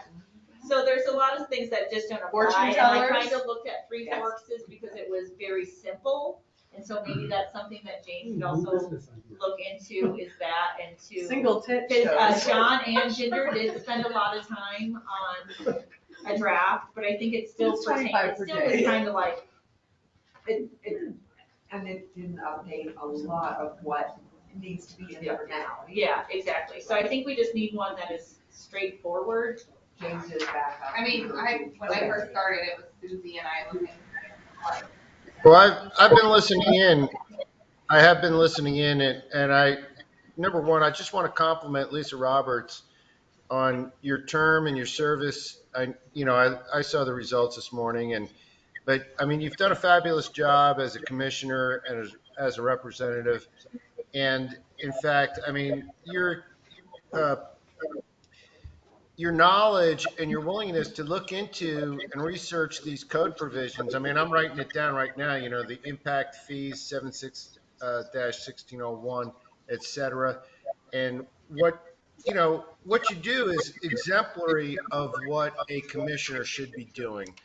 You know, you're a legislative body, and that's what you do. You look to the future and you see, how can we craft legislation to protect and preserve your community and your community values? So, I think you deserve a lot of credit for doing that and looking into all these issues. Now, as far as, what you're talking about now, the short-term rentals. I mean, short-term rentals, I've seen the impact it can have on a small town. I grew up in a small town, small fishing village, like Jaws, if you remember the movie. It was basically, that's where I grew up. And, you have influx of money, developers, and people coming out there, and they find what, you're a little spot of paradise. And I'll tell you, if left uncontrolled, you lose the essence of what you have that makes your town so special. So, and I understand the other side of the equation too. I mean, you can have regulations that are so burdensome that it becomes overbearing, and you lose the supported community because they don't want to be overregulated. But something like the short-term rentals does have a significant impact. And it's, obviously, Bozeman, they drafted up, Lisa, as you know, and I've reviewed that code section, because just here at my own subdivision where I live, we have people now wanting to enter into short-term rentals. It has an impact. Like it or not, short-term rentals have an impact. And there's nothing wrong with attempting to regulate that. Okay, but what about our actual business license? Okay, so yes, on business licenses, you have the ability, you can regulate business licenses. You know, I can't really tell you what you should do. That's not my role. Jane, thank you for the kind comment. I appreciated that. It has always been my priority to work for our community. Would you mind looking at the town of Three Forks business license ordinance and seeing if that would be applicable here in Ennis? And, and then we could say fee schedule, set by resolution, and then that's where we can come up with the different categories. If that is. Because we're gonna have to change all this. If that's how the administration. I didn't even know what a huckster was. Brittany, if that is what you think is gonna be easiest for you. I'm looking at it right now. James, I'll email you the link, to their code, so you can, maybe we can work on it together to get it typed up. So it's always easier, it's always much easier to follow somebody else's adopted code, a model code, and then you change it, you tweak it, you modify it to fit your needs. It's a lot easier than starting from scratch. So yes, and if you have it, you can send it to me. Otherwise, I'm making notes here of things to look into. I've already got, generating quite a list, but that's okay. I mean, that's why I'm your town attorney, to do these things. I just sent it. Okay, so we'll let him look at that. While we still got you, can you go ahead and go into the noise ordinance and explain a little bit as to what you had found? And I know you had worked on something, but we don't have anything here. Okay, so now on the noise ordinance. It was part of it. I just missed it. Okay. Yeah, it was the back three, when she emailed it to you. Okay, I just missed it. Sorry. Oh, there it is. Sorry. I got a lot of stuff here. I guess, James, my question would be, before you launch into it, I believe that you're amending the performance standard codes of 11-4-5 in the zoning. And I'm curious to know if we also, so this is amending that ordinance, which currently lists like decibel levels and stuff like that. And I think that was more directed towards industry and commercial practices, where I think when we were looking for a noise ordinance, it was more, it had those applications, but also, residential applications as well. Correct. And so I'm just curious if it needs to be just in the zoning, or does it need to be in another chapter of our ordinance of like public health and safety? And nuisance, I think we have something along nuisance. Well, you already have a noise ordinance, and I don't have it in front of me. But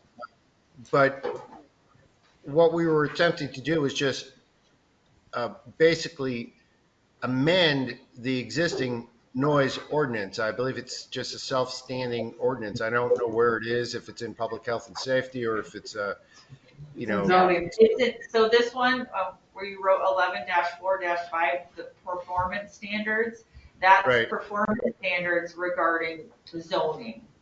So that's where I'm just curious if it needs to be, it could be there and it could be in its own chapter, because I think that's what people were looking for in regards to, I think. Well, you could do that then. You could just repeal the existing 11-4-5 and adopt this as a self-standing ordinance so that it's easier for people to find. I guess if that's what you're, getting at. I mean, we understand that the purpose and the goal here was that, your chief of police was going out there responding to noise complaints, and virtually impossible for him to enforce it. And we went through that. I don't know if it was a couple of months ago. We looked at, he had to have some sort of measuring device, decibel measuring device that was calibrated according to some publication from 1957. It was crazy to even think about. And he said it's impossible for him to enforce it. So what we did was we looked at an existing noise ordinance that was adopted by the city of Bozeman. And, instead of talking about decibel levels, they talk mostly about disturbances, raucous, noises. And we had quite a good discussion on this, I recall, because Commissioner Roberts, you were talking about, what would happen if I was watching Star Wars, outside on my neighbor's house? And I was like, well, if it's the first, if it's the original one, it's not going to be a noise complaint. So, but, aside from that, it's something that should be amended so that if you have a barking dog, if you have somebody just like, laying on their, exhaust, their Harley or whatever it is, tractor, and it's just chainsaw at 10 o'clock at night, you don't have to go out there and measure the exact decibels. If it's a raucous disturbance by noise, he could go out and enforce it. The other problems with the existing code section is that it defines where the officer is standing. And this again, in order to prove that in a court of law, we'd have to go out there and actually get the property line surveyed and have a surveyor come in there or an engineer to certify where he was when he made that observation of that noise complaint. So we did away with all of that. We followed a model code that was adopted by the city of Bozeman, and that's where it's at. Where you decide to put it in your town code, that's completely up to you. I'm just wondering where it is most. Health and welfare that you brought up Yeah. only has solid waste being controlled in outhouses. There is something to do with. I don't know what's there. There's something with, I think it may be under animals and then animals becoming a nuisance, but public health and safety, it might be I'm just looking at, and I have a couple of questions about it too, because I did compare it to the Bozeman ordinance, and I was just curious on number 7, where it says it's unlawful to perform any of the following acts within the local commercial, the LCR, CCR. Was that supposed to be maybe residential? And then I also have some questions in regards to how would it, on the outdoor events, it says any outdoor gatherings, public dances, shows, sporting events, and other similar outdoor events will be authorized provided the parties obtain any permits required by the town. So should the event not require a permit, the gathering will be authorized between the hours of 6 a.m. and 8 p.m. from October through March 30th, and then between 6 a.m. and 10 p.m. from. Does this put us? So I was just curious, if Willie's is doing Willie's or gravel outside music or stuff like that, Yeah. Does that put us, because they don't have a permit to do it, does that put us in a place that they could get in trouble though? Or having their music? I'd have to refer back to the proposal, but I think here we're defining, you have to look at what is defined as a raucous noise. Well, in this one it says, this is where I just have some concerns about it, because it says it's unlawful to perform any of the following acts anywhere within the town's jurisdictional limits, except as authorized by the town using, operating, or permitting the use of any radio. And so I'm just curious on the language there, except as authorized by the town. So, and it says, use of any radio receiving set, musical instrument, boombox, CD player, radio, television, phonograph. I mean, I guess we're just trying to protect the businesses and the tourism portion there, you know. Everyone likes to go down and listen to music. But I don't want it to be, you know, there were some nights as well that you could hear it back on Grizzly Street from Main Street. So I think that's what we're trying to avoid. And how do we do that appropriately? Or just to say, okay, how does it define raucous noise? How is that defined?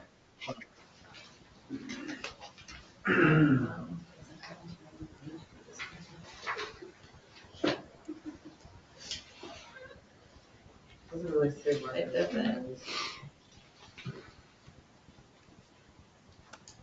It says loud and raucous noise degrades the environment. Or for the health, welfare, and safety, that. It does not have a definition as. There must be something in there that says what is a raucous noise. Yeah.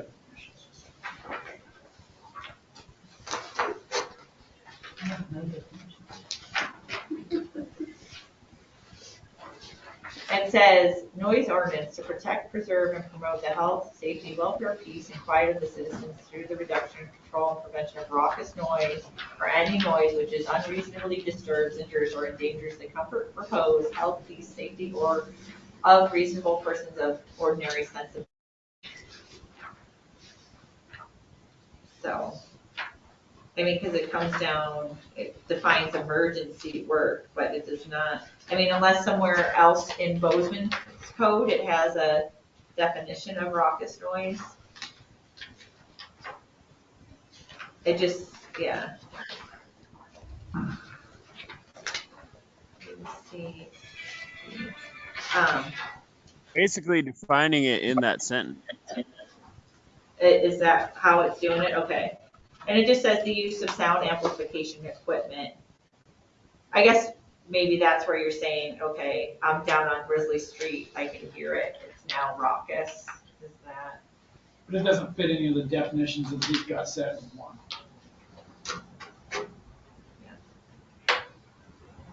Unpleasantly loud or behaving in a noisy and disorderly way. So I guess maybe we need to figure that out. Subjective. And maybe it's defined somewhere in Bozeman's definitions. This doesn't say that there's a restriction against it. So it doesn't fall under any of the, it may be harmful to health, welfare, and safety of the inhabitants or visitors. That we'll just use music at that may interfere with comfortable enjoyment of life and property reasonably expected in an urban environment. Maybe it could fall under that, or it may cause or aggravate health problems. It doesn't really fall under any one of those. But then you get down to number 6. And it says D, loudspeakers, amplifiers, public address system. Those are unlawful to perform in the following acts. Except as authorized. So they're gonna be wondering how they get authorization, I guess. I mean, it does. I see what you're saying. Unless it's considered an outdoor event. And is 10 reasonable? Maybe we just change So I just found, okay, I apologize for not having this right in front of me. Loud and raucous noise degrades the environment of the city to a degree that it may be harmful to the health, welfare, safety of its inhabitants, interfere with the comfortable enjoyment of life and property. Okay, so that's your definition right there. If somebody calls up and says, all right, you know, I can hear some music coming from Willie's Distillery. Well, is that harmful to your health, welfare, and safety? You know, this gets back to the same thing that we talked about when we tried to define what is reckless endangerment, what is reckless driving, what is careless driving. And, you know, we could go and attempt to define things to the point where it becomes just so incredibly difficult to pinpoint exactly what it is. Or you allow that there's sufficient discretion, there's sufficient subjectivity.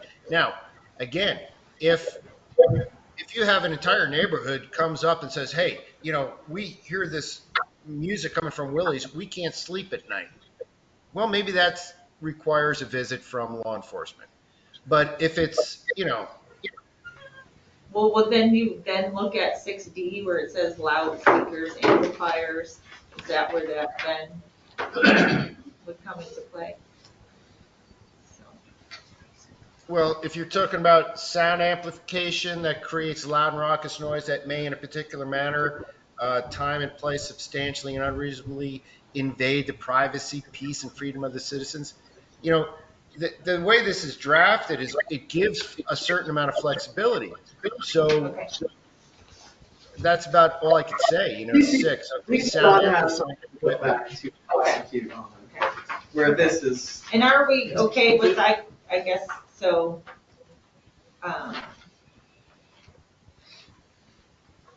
are we okay with the timeframes that they set out? We can, just move it back to midnight.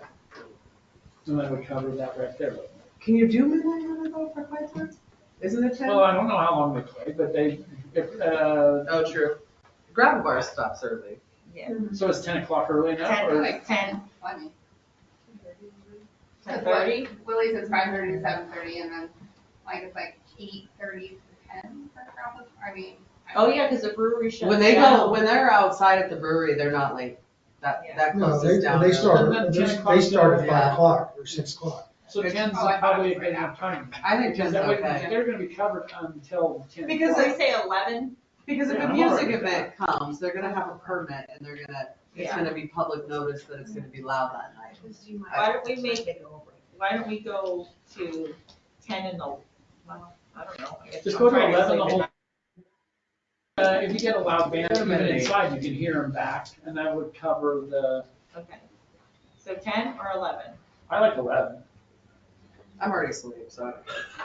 And honestly, so I said 10. I was gonna say, second, we can hear They don't Willie's have it that often, just though. and It's the like- gravel bar, clear down there all the time. Yeah. And it's like loud and clear. Yeah. And so, I think one of the things that you could look at doing, and maybe is if you wanna go to 11, at a point in time, at 10 o'clock, can they lower the amplification of it so that it's not as loud? When we had the concert up here, That was so. There was a whole nother thing. you could hear it through closed, and it was rattling the china. So, is there some way you can write that in, so you could have a longer period of time, but it would be a little less raucous? Nobody's gonna. But then you're. Enforce that. that. Nobody's Yeah, gonna- enforcement would be a big Decibel thing. down. I think, personally, 10. 10 would be good. If it's a one-time event, They're gonna have a permit. they're gonna have a know. permit, and I think 11 would be fine, but for weekly, Willie's is closing down. I haven't ever heard it pass. They 8. close at 8. They 8. have to close. Yeah, and, Gravel's 8:30. pretty early And their too. music shuts usually at 8 because then they go to the performer goes to Long Branch and performs there. Yeah, and so I think we can get in touch with them. I mean, this is only a draft, and if it goes through the first reading, they can make adjustments if needed, so. So should we, what are we doing with this? Are we gonna move it forward, or are we? Yeah, what are, I Are you think, gonna suggest asking the businesses what their thoughts are? Is that what you were? well, I think we should inform them on the first reading and getting it out to them and to see, what their, thoughts are. I did, send it, Scott Kelly did, ask me what this was about, and I did send it to him. And his questions, I guess, while we have James here, when he emailed me, was, do I need to have a permit to have live music outside? Am I reading it to say that after 10 in the summertime, I could get shut down by the noise ordinance? So those were his questions. Yeah, but I don't think how many people call and complain on the gravel park?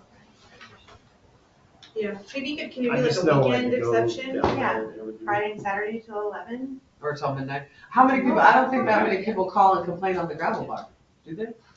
There was just that one band that was like, and think they just had really nice equipment. And so it was just like really loud. Because normally I don't hear, I'm 2 blocks off. But we can Because do that this right all now. stemmed from something completely different, right? John and Noise Ordinance Yeah, was something yeah. completely different. I don't think we have to worry about the businesses that. But the weekend thing might be something that could go around that. Weekends to midnight. Yeah, Friday and Friday and Saturday. depending. I like that a lot. Are you getting that, Ginger? James is on. And Yeah, James, you got one thing that we did not include in there, and it's, I mean, certainly it's not too late for you to consider adding to that, that under no circumstances shall disco be allowed.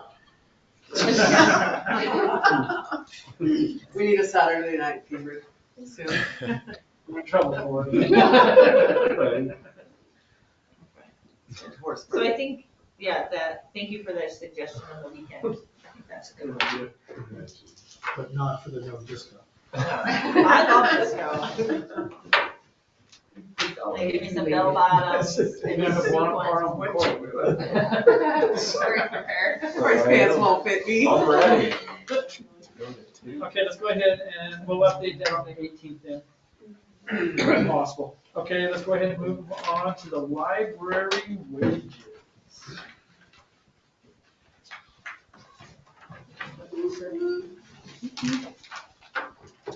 Okay, Karen, Yes. one question I have, have these gone in front of the library board? It's on the agenda for Friday morning, and I have reviewed it with all the board members.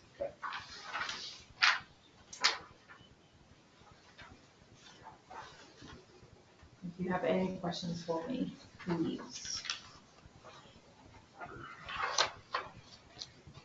And do you have current job description? I mean, I guess you kind of do. You have recommendations here. I do, but I also have job descriptions in my hand. I wasn't sure if they were emailed to you, so I do have hard copies if you want.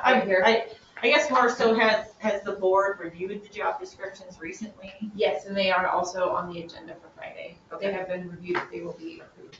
Okay. Yeah. Because I think one of, I mean, I'm all for it when we got our budget thing and I saw that the one librarian, you know, is $11.67 an hour. That is just, that's not right. Our library is ranked 2nd in the nation. Your staff it's tremendous. I hear from a lot of folks that they utilize the library as well. So, and maybe we do need to go through I know we went through the Public Works Department already, but maybe we should be going through the different departments. But I think your proposal is appropriate. Yeah, so also, I think on the part that was emailed to you, yeah, and this is a discussion, definitely. You know, I listed that common factors involved in these recommendations were so that we could bring these wages closer to the current pay structure of the rest of the town. Position, complexity, certifications, wage comparison, and also local wage comparison from libraries of similar patron bases. And still these are low compared to other professional positions, but these better fit into the current pay structure of the town. I don't want to disagree with all of this.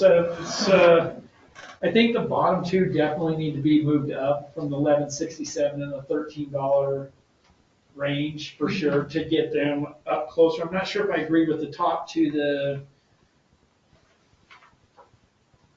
21 and the 17. I'm not positive on that. I definitely agree the bottom two need to go up. And again, this is going to be a decision for you guys to make the decision to get them into a livable wage, so to speak. For sure, and that is something we didn't fully discuss, so I just threw it all in there. And that's fine. Yep. And these guys are ultimately going to have to make the. Okay, so currently, how long have you been in your position there? Almost 4 years. Oh, it's way longer. As the director? Or is it a little bit longer than that? Because you came right around the same time I did. Maybe 5. Probably closer to 5. I've been Okay. at the library for 8, the director for 5, I think. And then the Public Services Youth Librarian full-time, how long have they been in the position? So the full-time position since April, is that right? June? June, I think. June, I believe. June, and she's been at the library for 2 years. And she is amazing. She what? She is amazing. At budget this year, did you keep last year's numbers? You got your 3% raise, right? The cost of That is living. true. You got that? Yes, and it was also, those wages were also adjusted. All four, or the top They two? were all adjusted to work within the current library budget structure. Which was around the 7%. So, yes, that is correct, because we have been trying to increase them slowly over the years to bring them up to, a local standard, compared to local standards. I don't know anybody in town that hires for $11.60. I know, I think, And that's why I think at least those bottom two definitely need to be moved up regardless of. I think Even if Karen it's a has part-time always- person, I don't care if I'm old shoes, I don't care anything. $11.67. Yeah, and I your paycheck, like $200. I would move that we, move them forward as presented for a resolution on the 18th. But then I would also move that, that we look at each department. We've already looked at Public Works, that we look at each other department too. So Okay, and that's a and good for that idea. too. And so, and maybe that is coupled with, we have talked about a human resources audit as far as job descriptions and stuff like that go. If we can get those job descriptions and then. Can you look at do those. review and raises before you leave? Because I can't see a new mayor, you're hiding, coming in and doing reviews and raises. That's the only thing, is like, if we're going to do this, I feel like this should do reviews and raises, or you, rather than Nikki's second month on the job, hey, by the way, you've got to review all these departments and give them raises. Well, I think the raises would be part of the budget, but I think the review, and then they're looking for, then they. Yeah, what do use you the review think? process. Like if I was I'm gonna use John, if we were gonna go in and just raise John's wages, would they have to approve that, or is that something that I do? Yes, And because it's a budget amendment. Because we'd have to, so you guys I would hate have to to say, make hey, the- we're gonna do this for these guys, but everybody else has to wait till next June. And, okay, but I guess so, my question right off the bat is going to be, if for library alone, we're looking at over $16,000. Then we do more, and we're not gonna have the money. Where's the Well, money we coming had from? $133,000 in cash reserves, correct, on this year's budget. Yeah, and that's not gonna take us very far if, something happens. I mean, Yeah, it's. but I'm just looking at 1167, and I can't with a good conscience,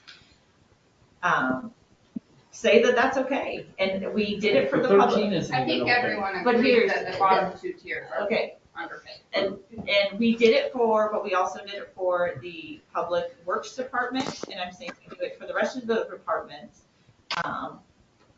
as well, as to look at those and how they comparatively go, but when we passed this budget in September, we specifically said that we would come back to the library Yes. wages. We specifically said that. Yes, no one, It is my motion that we move to have this prepared for a resolution on November 18th as presented, for a budget amendment.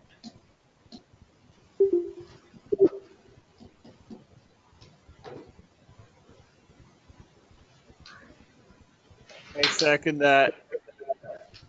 can I just say, can we call for that vote where we don't have it on there? I know, can we just put it Well, on because there? it's for a resolution, which will need to be voted on. You gonna do discussion before you call for a vote? Yeah, Yeah. now it's Well, open no, then discussion. he had to give me a second before I could call for discussion. That's why I started discussing.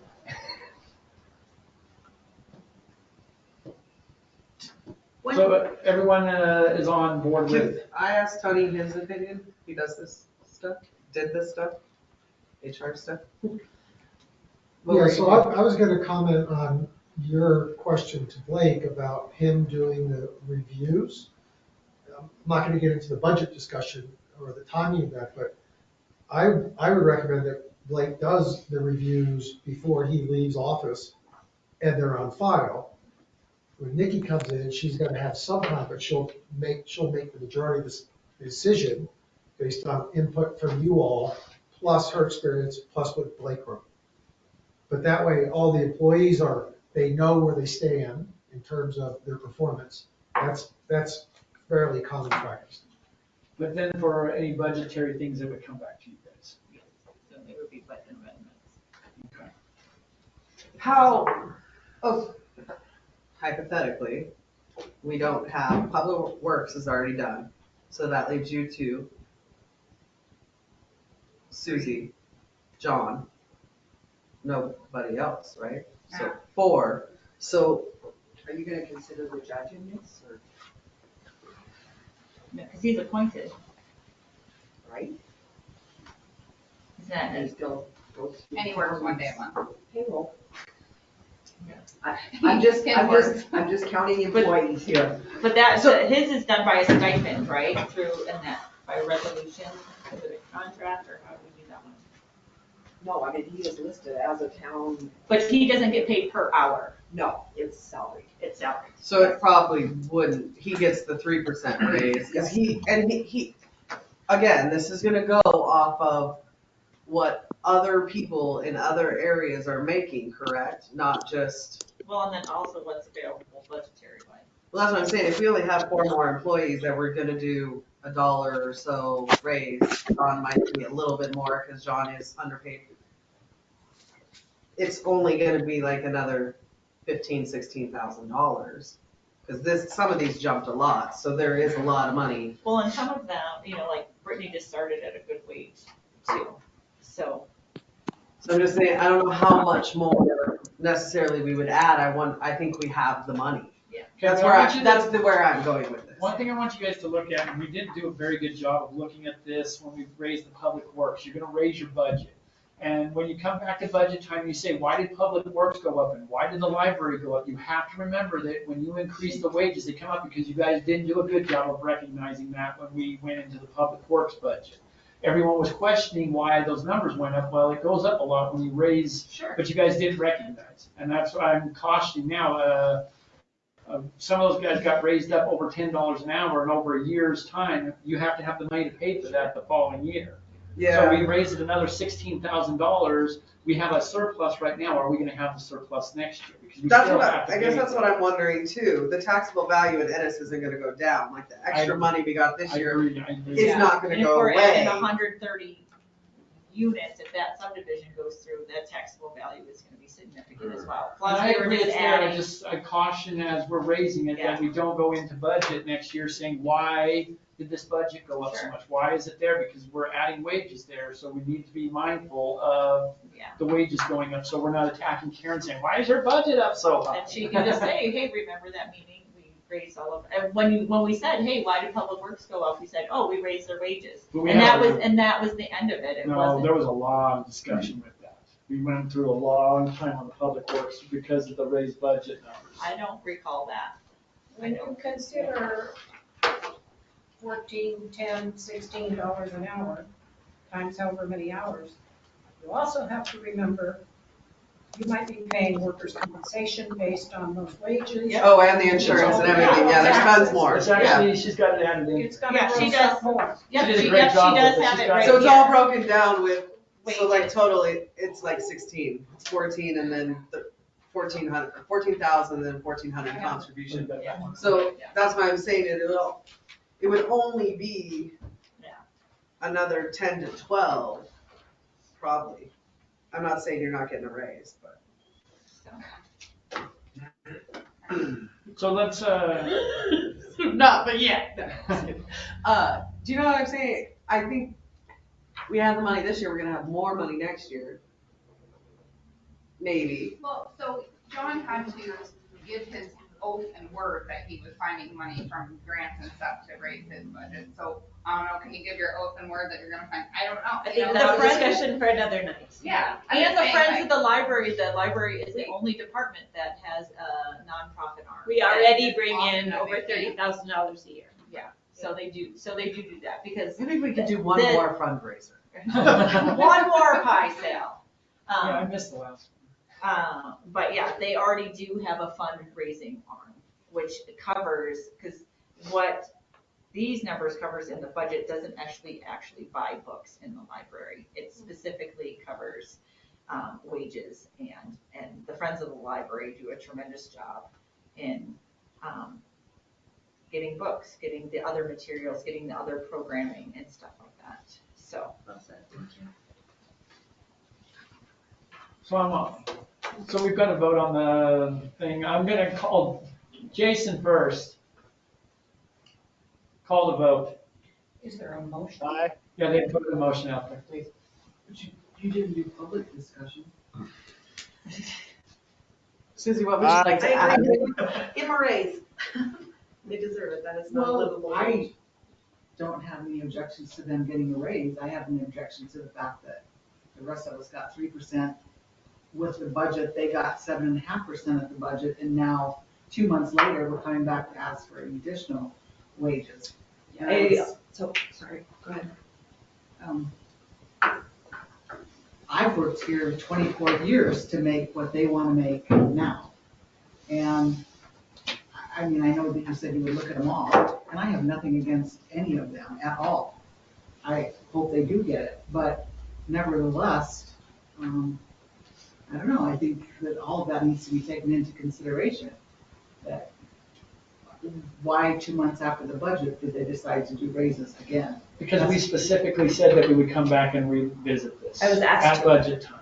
At budget time, it was specifically asked, and we said that we would. Because the address that. 13 and the 1167 I were just. understand that, and low.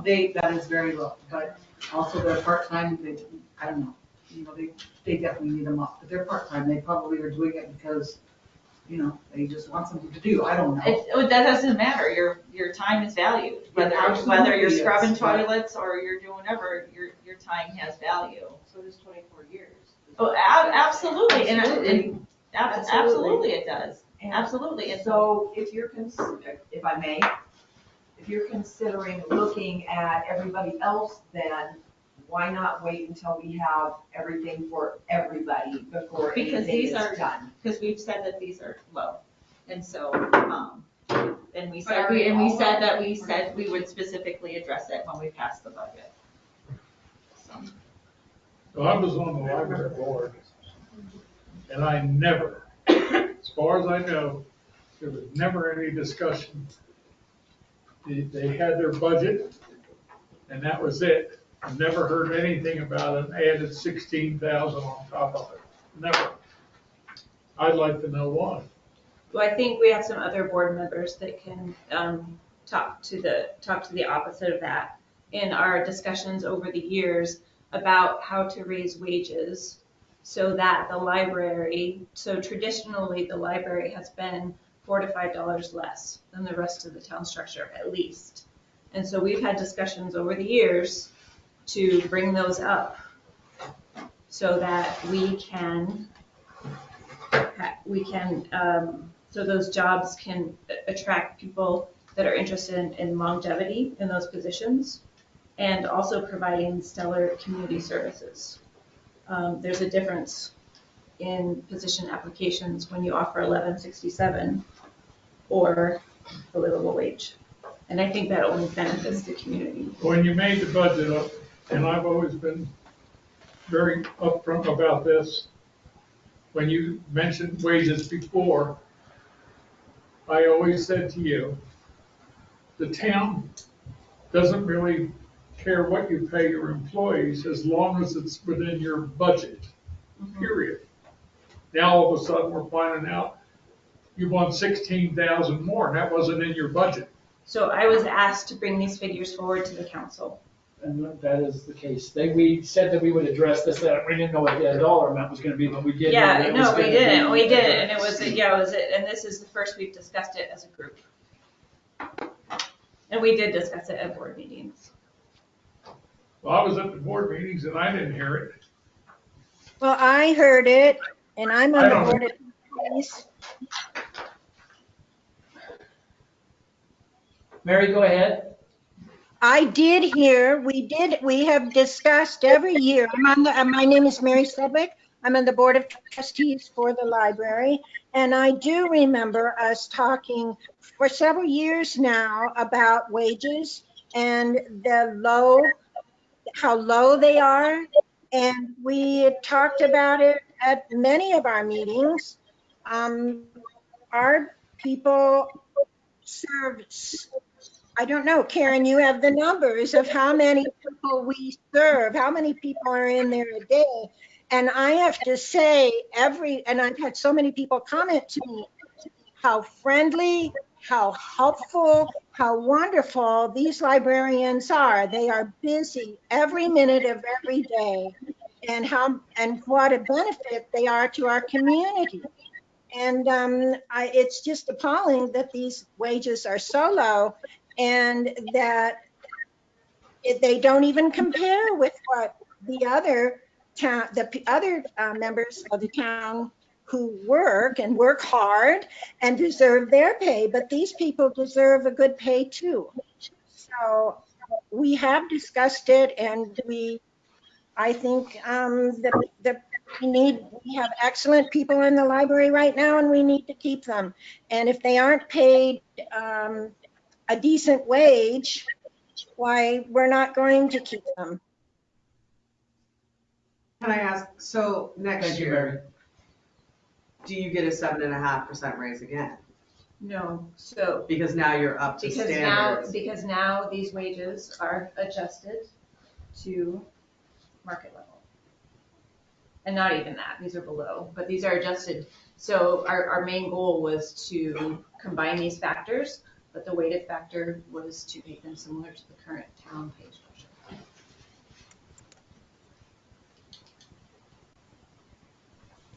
Blake, Judy Fry has her hand up, please. Judy, go ahead.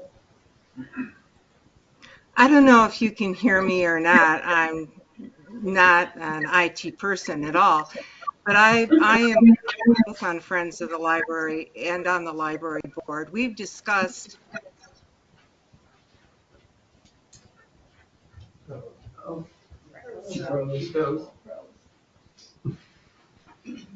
fact that our library is one of 2 5-star every age group.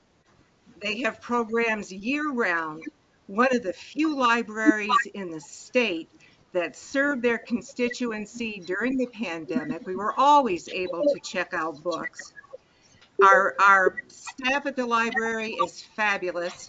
Friends has knocked themselves out with fundraising and taking on additional financial responsibilities in order to have the budget from the town addressed the salaries at the library.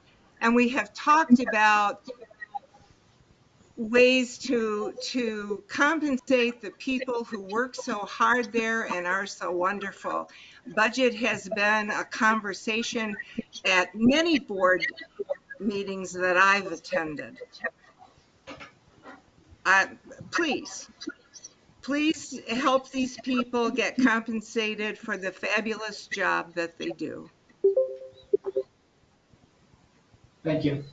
I can't argue with you on that because they do, and I've always said they've done a really good job. I think what I would prefer to see that if they were gonna ask for more money, they should have done it before they did the budget.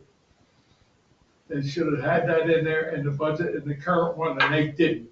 Well, because the library prepared the budget, but on the vote of the budget, it was discussed between us as council members that we would revisit that because of the wages and the disparity gap between them.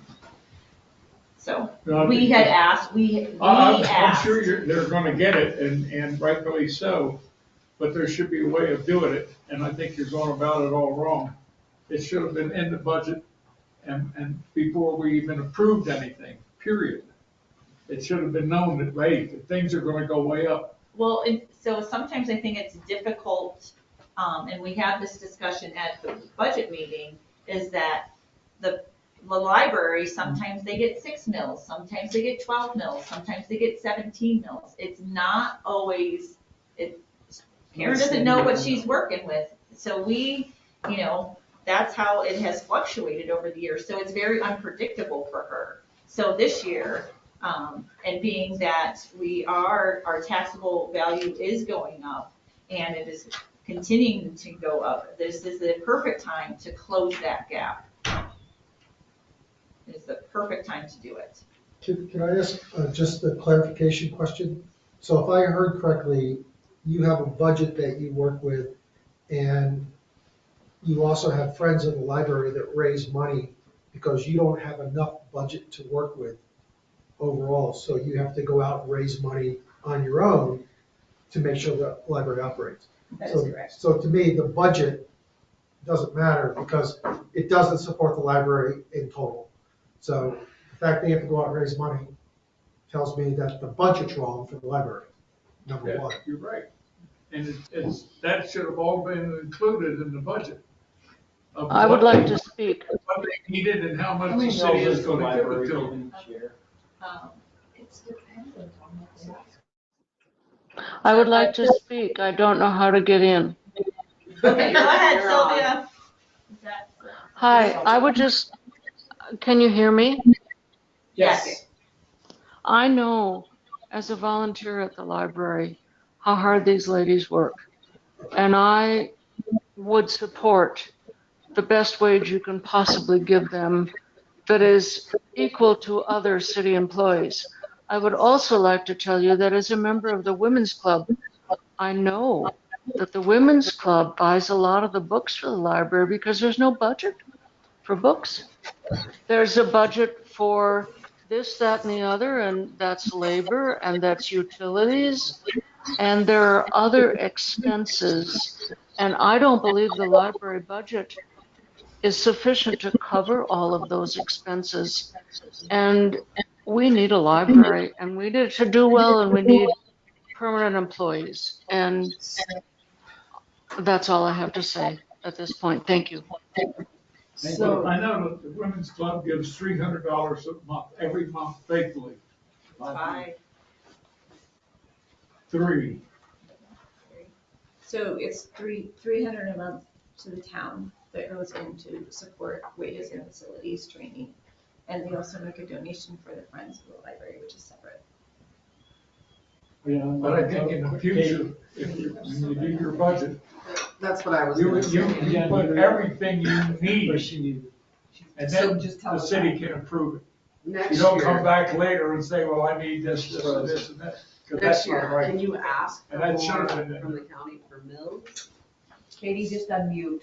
Budget amendments are a common thing. Katie, go ahead. You can click on her. and then you- Hi, I'm Katie Coyle, and I'm not on the library board, but I own a business in town, downtown, right next door to the library, Ennis Institute of the Arts, which is a children's school. We don't have a lot of children's programs in school in town, and so I feel very strongly about library wages now that I hear what they are.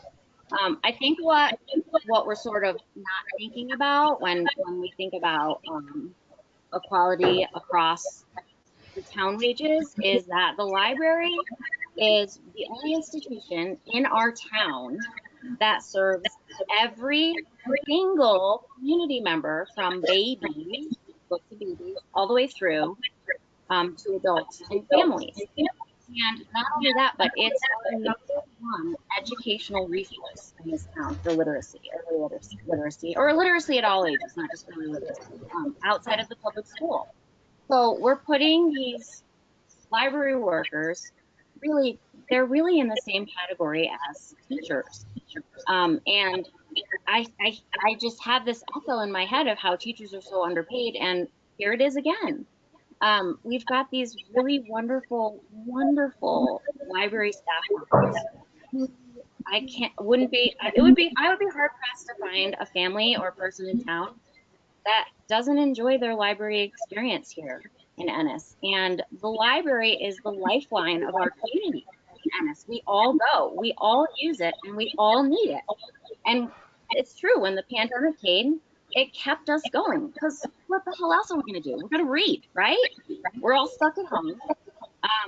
It makes me want to puke just a little bit when I hear what the wages are, because no one can live on that. My 9-year-old wouldn't be able to live on $11 an hour. I'm sorry. And she doesn't have anything to buy. We can't do that to these people. So the fact that we're putting numbers on how to pay these educators is a little bit scary for our literacy in this town. It really is. This is the first place we can go sometimes as babies and as new parents. They need the socialization. They need the pre-reading skills.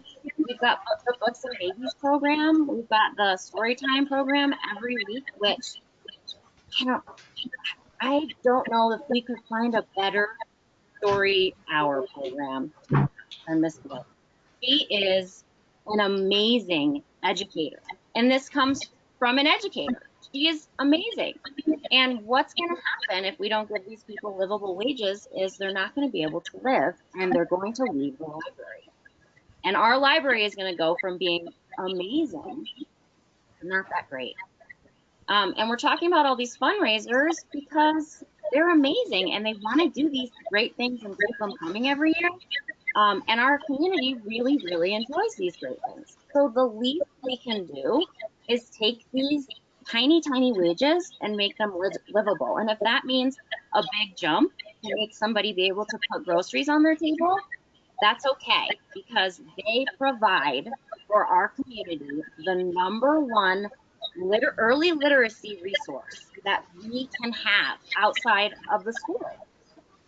It's really a no-brainer or a brainer when you think about it. And I think it's so important to do away with the woulda, coulda, shoulda, with the budget, should have been on the budget, and just we need to do this for our kids. It's really important. Thank you, Kate. Any other comment? I worked corporate for 12 years, so I totally understand your frustration when you're been there and gave your whole life to that company, but everybody keeps getting cost of living bumps and they keep raising the hiring wage, and you have to do that to retain and have employees, but it also is very frustrating for the people that have, like I said. But I don't know, I think it's pretty crucial because cost of living bumps is like, gives them a little bit to look forward to, but like that's, like I said, not even close, but I understand. It's a hard place. And no one's ever said that they weren't hardworking and they don't do an awesome job. I totally agree with that, and I would never deny that for many of them. It's just the process that's happened that I disagree with. Well, we can't fix that, though. All we can say is that the rest of the jobs will be looked at. I mean, I don't know where to leave this, and I don't know how to vote on this because Well, it we is need hurt to, feelings. hang on a second, we need to focus on the library at hand, and that there lies another issue. We need to stay on the focus of the library potentially, and then work on that as a separate issue. So the motion on the table is the library. So and the motion was to put this on for amendment? No, for a resolution on the November 18th meeting as presented. So now we'll A call resolution for a budget amendment. Yes. So you say that we have extra money. If that be the case, then pay them. And next year, they better come up with a better idea of a budget. They will have. Well, the county will have and the county will have a higher taxable value too, as well, as the one and only resort gets built. That's all I'm saying. I have nothing against it. I mean, just went about it all wrong. So you're on a floating mill levy? Is that what the library is on, on a floating mill levy? They're guaranteed X amount, but it can go up, but it never goes below a certain point. Yes. So they're on the floating mill levy system, okay. I wanted to clarify that. So that does add a wanky amount to how you budget. Yeah, how you budget with it. We found that in the conservation district, the same thing. You don't have an idea, but one of the things that I wanted to ask Karen, so you've never produced a budget that says, I need this much for wages, this much for books, this much for computers, this much? Every year. So every year, and then, but the amount appropriated has never met the needs? Is that what I'm hearing? She This, works with, yeah. actually, can I help Karen? Yeah, go ahead.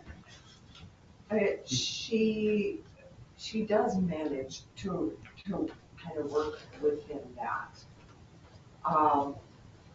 And it depends every year on the county mill value. Okay, so it's the county mill that's the, And then we make up the difference. okay, that's where I wasn't Well, getting not the really, 'cause the clarification Friends on of it. the library. Friends of the library and us always make come up. But the city, the town of Ennis, under the umbrella of the municipality, our budget, this budget covers facilities and wages. Okay.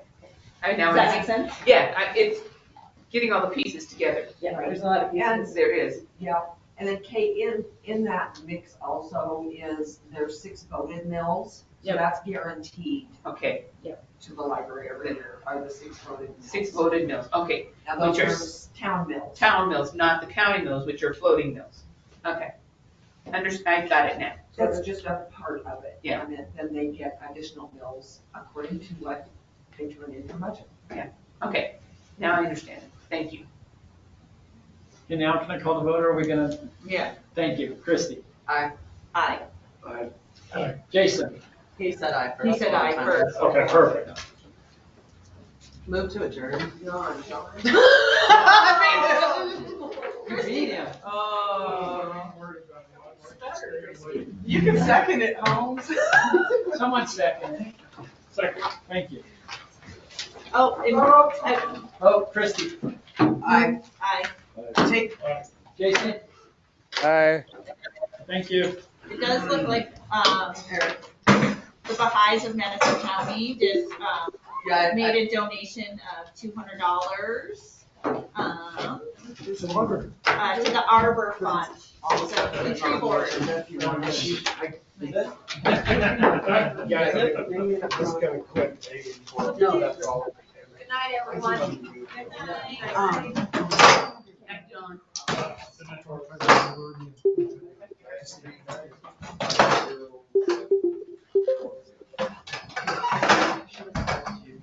Good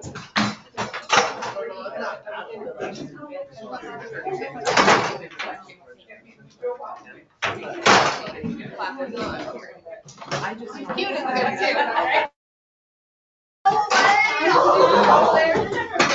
Randy's gonna get them all.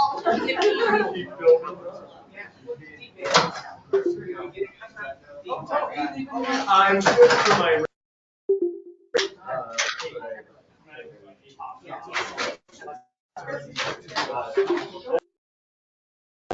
Seriously, no, take more.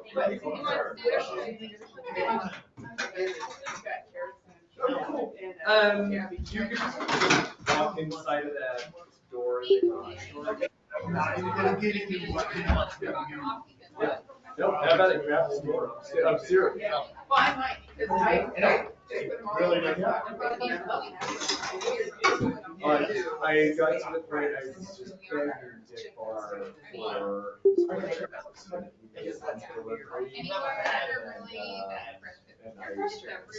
I had other people calling on my stuff, and I was like, I will pay you, but I do not charge for them. I'm like, no, Completely left out of everything. Well, and he used to give me. That is everybody, That's how. No, help yourself there. Yes. What did you do? Oh, totally. Yeah. Yep, 1411. I can't promise you things are gonna change. Hold on. You know, I think. No, wait. I can't promise you things are gonna change. No, That's no, it. I've got more than I consume, and I could see. Oh, bro. Yeah, the cost benefit analysis of ordering the next smaller rig. And I'm still Goodbye. basically Thank you. charging Good night. the The same amount for delivery. Yeah, Yeah. so I was saying. I know what that. Yes, rebate. No,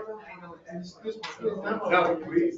Please have at it. Yeah, that much. We've delivered a couple loads to my office. Oh, yeah, oh, it's great. Janet might want some, I'll ask her. Sure. Thank you, Jenny, for explaining that. Well, it's so hard because it's like conservation district. No, great, totally. He probably is, so you take it in And or we have no idea what we're gonna get. Yeah, And so. I doubt it would, and then I mean, they have. Not enormous, but it's over. I learned more. So how do you deal with that? Yeah, so this red there. Well, actually, the one next to mine is the red. Yeah, I don't think. There must be.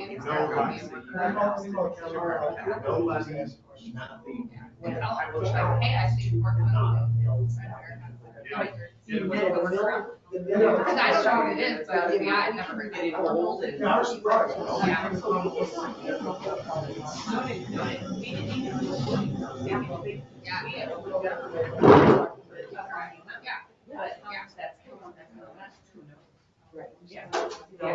And it's crap shoot every day. Thank you. Yeah, Christy, I went to high school with, Christy Wright. In Hamilton. But you look just like her. That's so freaking crazy. I looked at you and I went, Good are you baby, related to Christy? No, it can't be. I know she Thank had you, two babies. Jennifer. No, you're welcome. I would do that. I'll do it again. Not sure. Nice. What you been up to? I see you've been pretty busy. Yeah, yeah, just running all over the place. Yeah, no, I'm so, no plans for vacation either, which is the part that's really just. I'm gonna take vacation, but I have to get surgery. What's up? My foot's so messed up. I just can't run, you know, like missed the start. Yeah, really? Like, are you on a schedule to get the chop done? I think I'm gonna do it before he leaves. Is that, so are you getting like a tendon tightened up or? Really? Oh. Yeah, interesting. I've But that's where my. And Casey Nelson is real. You're gonna bear up on that. You know. Well, it's, yeah, I get it. No, but I've been out for low back stuff. It took me 4 months almost to get back to where I was actually, you know. Yeah, don't have leave. You're talking paid vacation, yeah. Do you guys get paid vacation? Yeah. I could afford it without that. Sure. Yeah. Oh, maybe I could. Yeah, I had a good crew. I was just like, hey, please help me. Yeah. But it's all good. I hope nobody falls in our hole up here.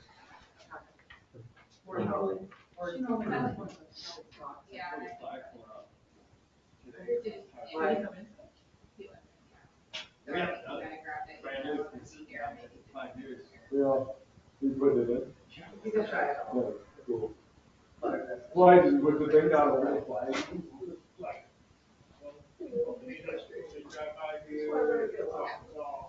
But you're not gonna raise.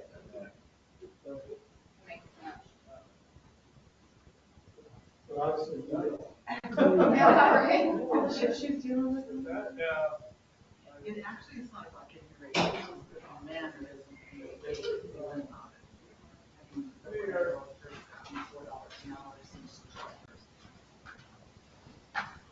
More?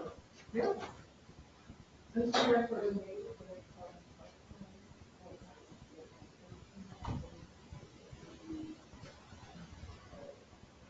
now she's at 19.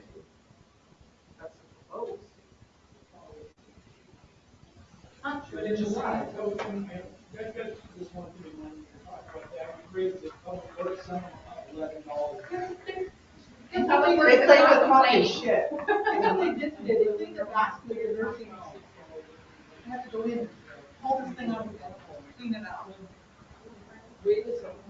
How can he do, can you help him do the job? That would be different. But how can you do something quickly?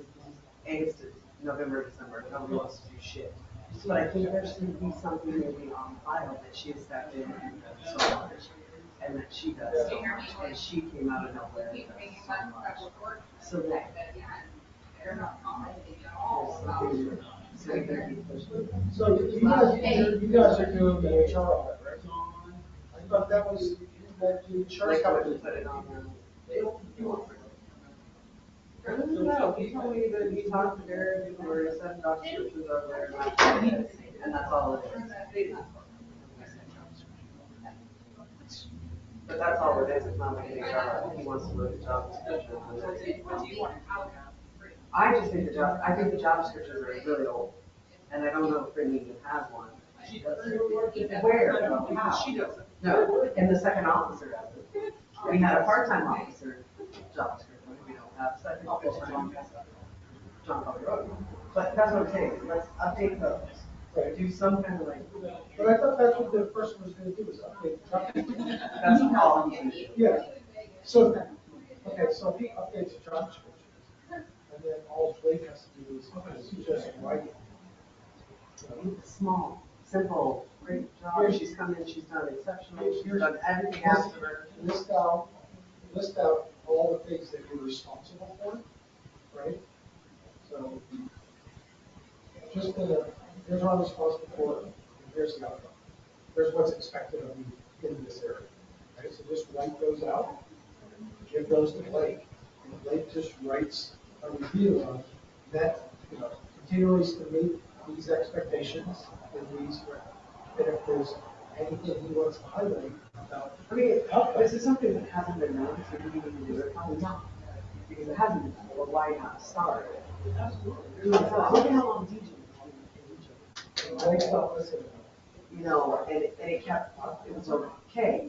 So what if another public work person comes in and they're not okay? We should start doing something, because we're getting there, there is. You wanna kick me out? And you can do peer evaluations too. Next year. That's what I was thinking, peer evaluations is where. So our policy says that if, because she moved to another position, she has 6 months to decide if she likes it. But she can boot you at any time. She can come back to her old position. It says that in there. Yeah, I think the policies need to be. I was like, well, what am I gonna do? When I left.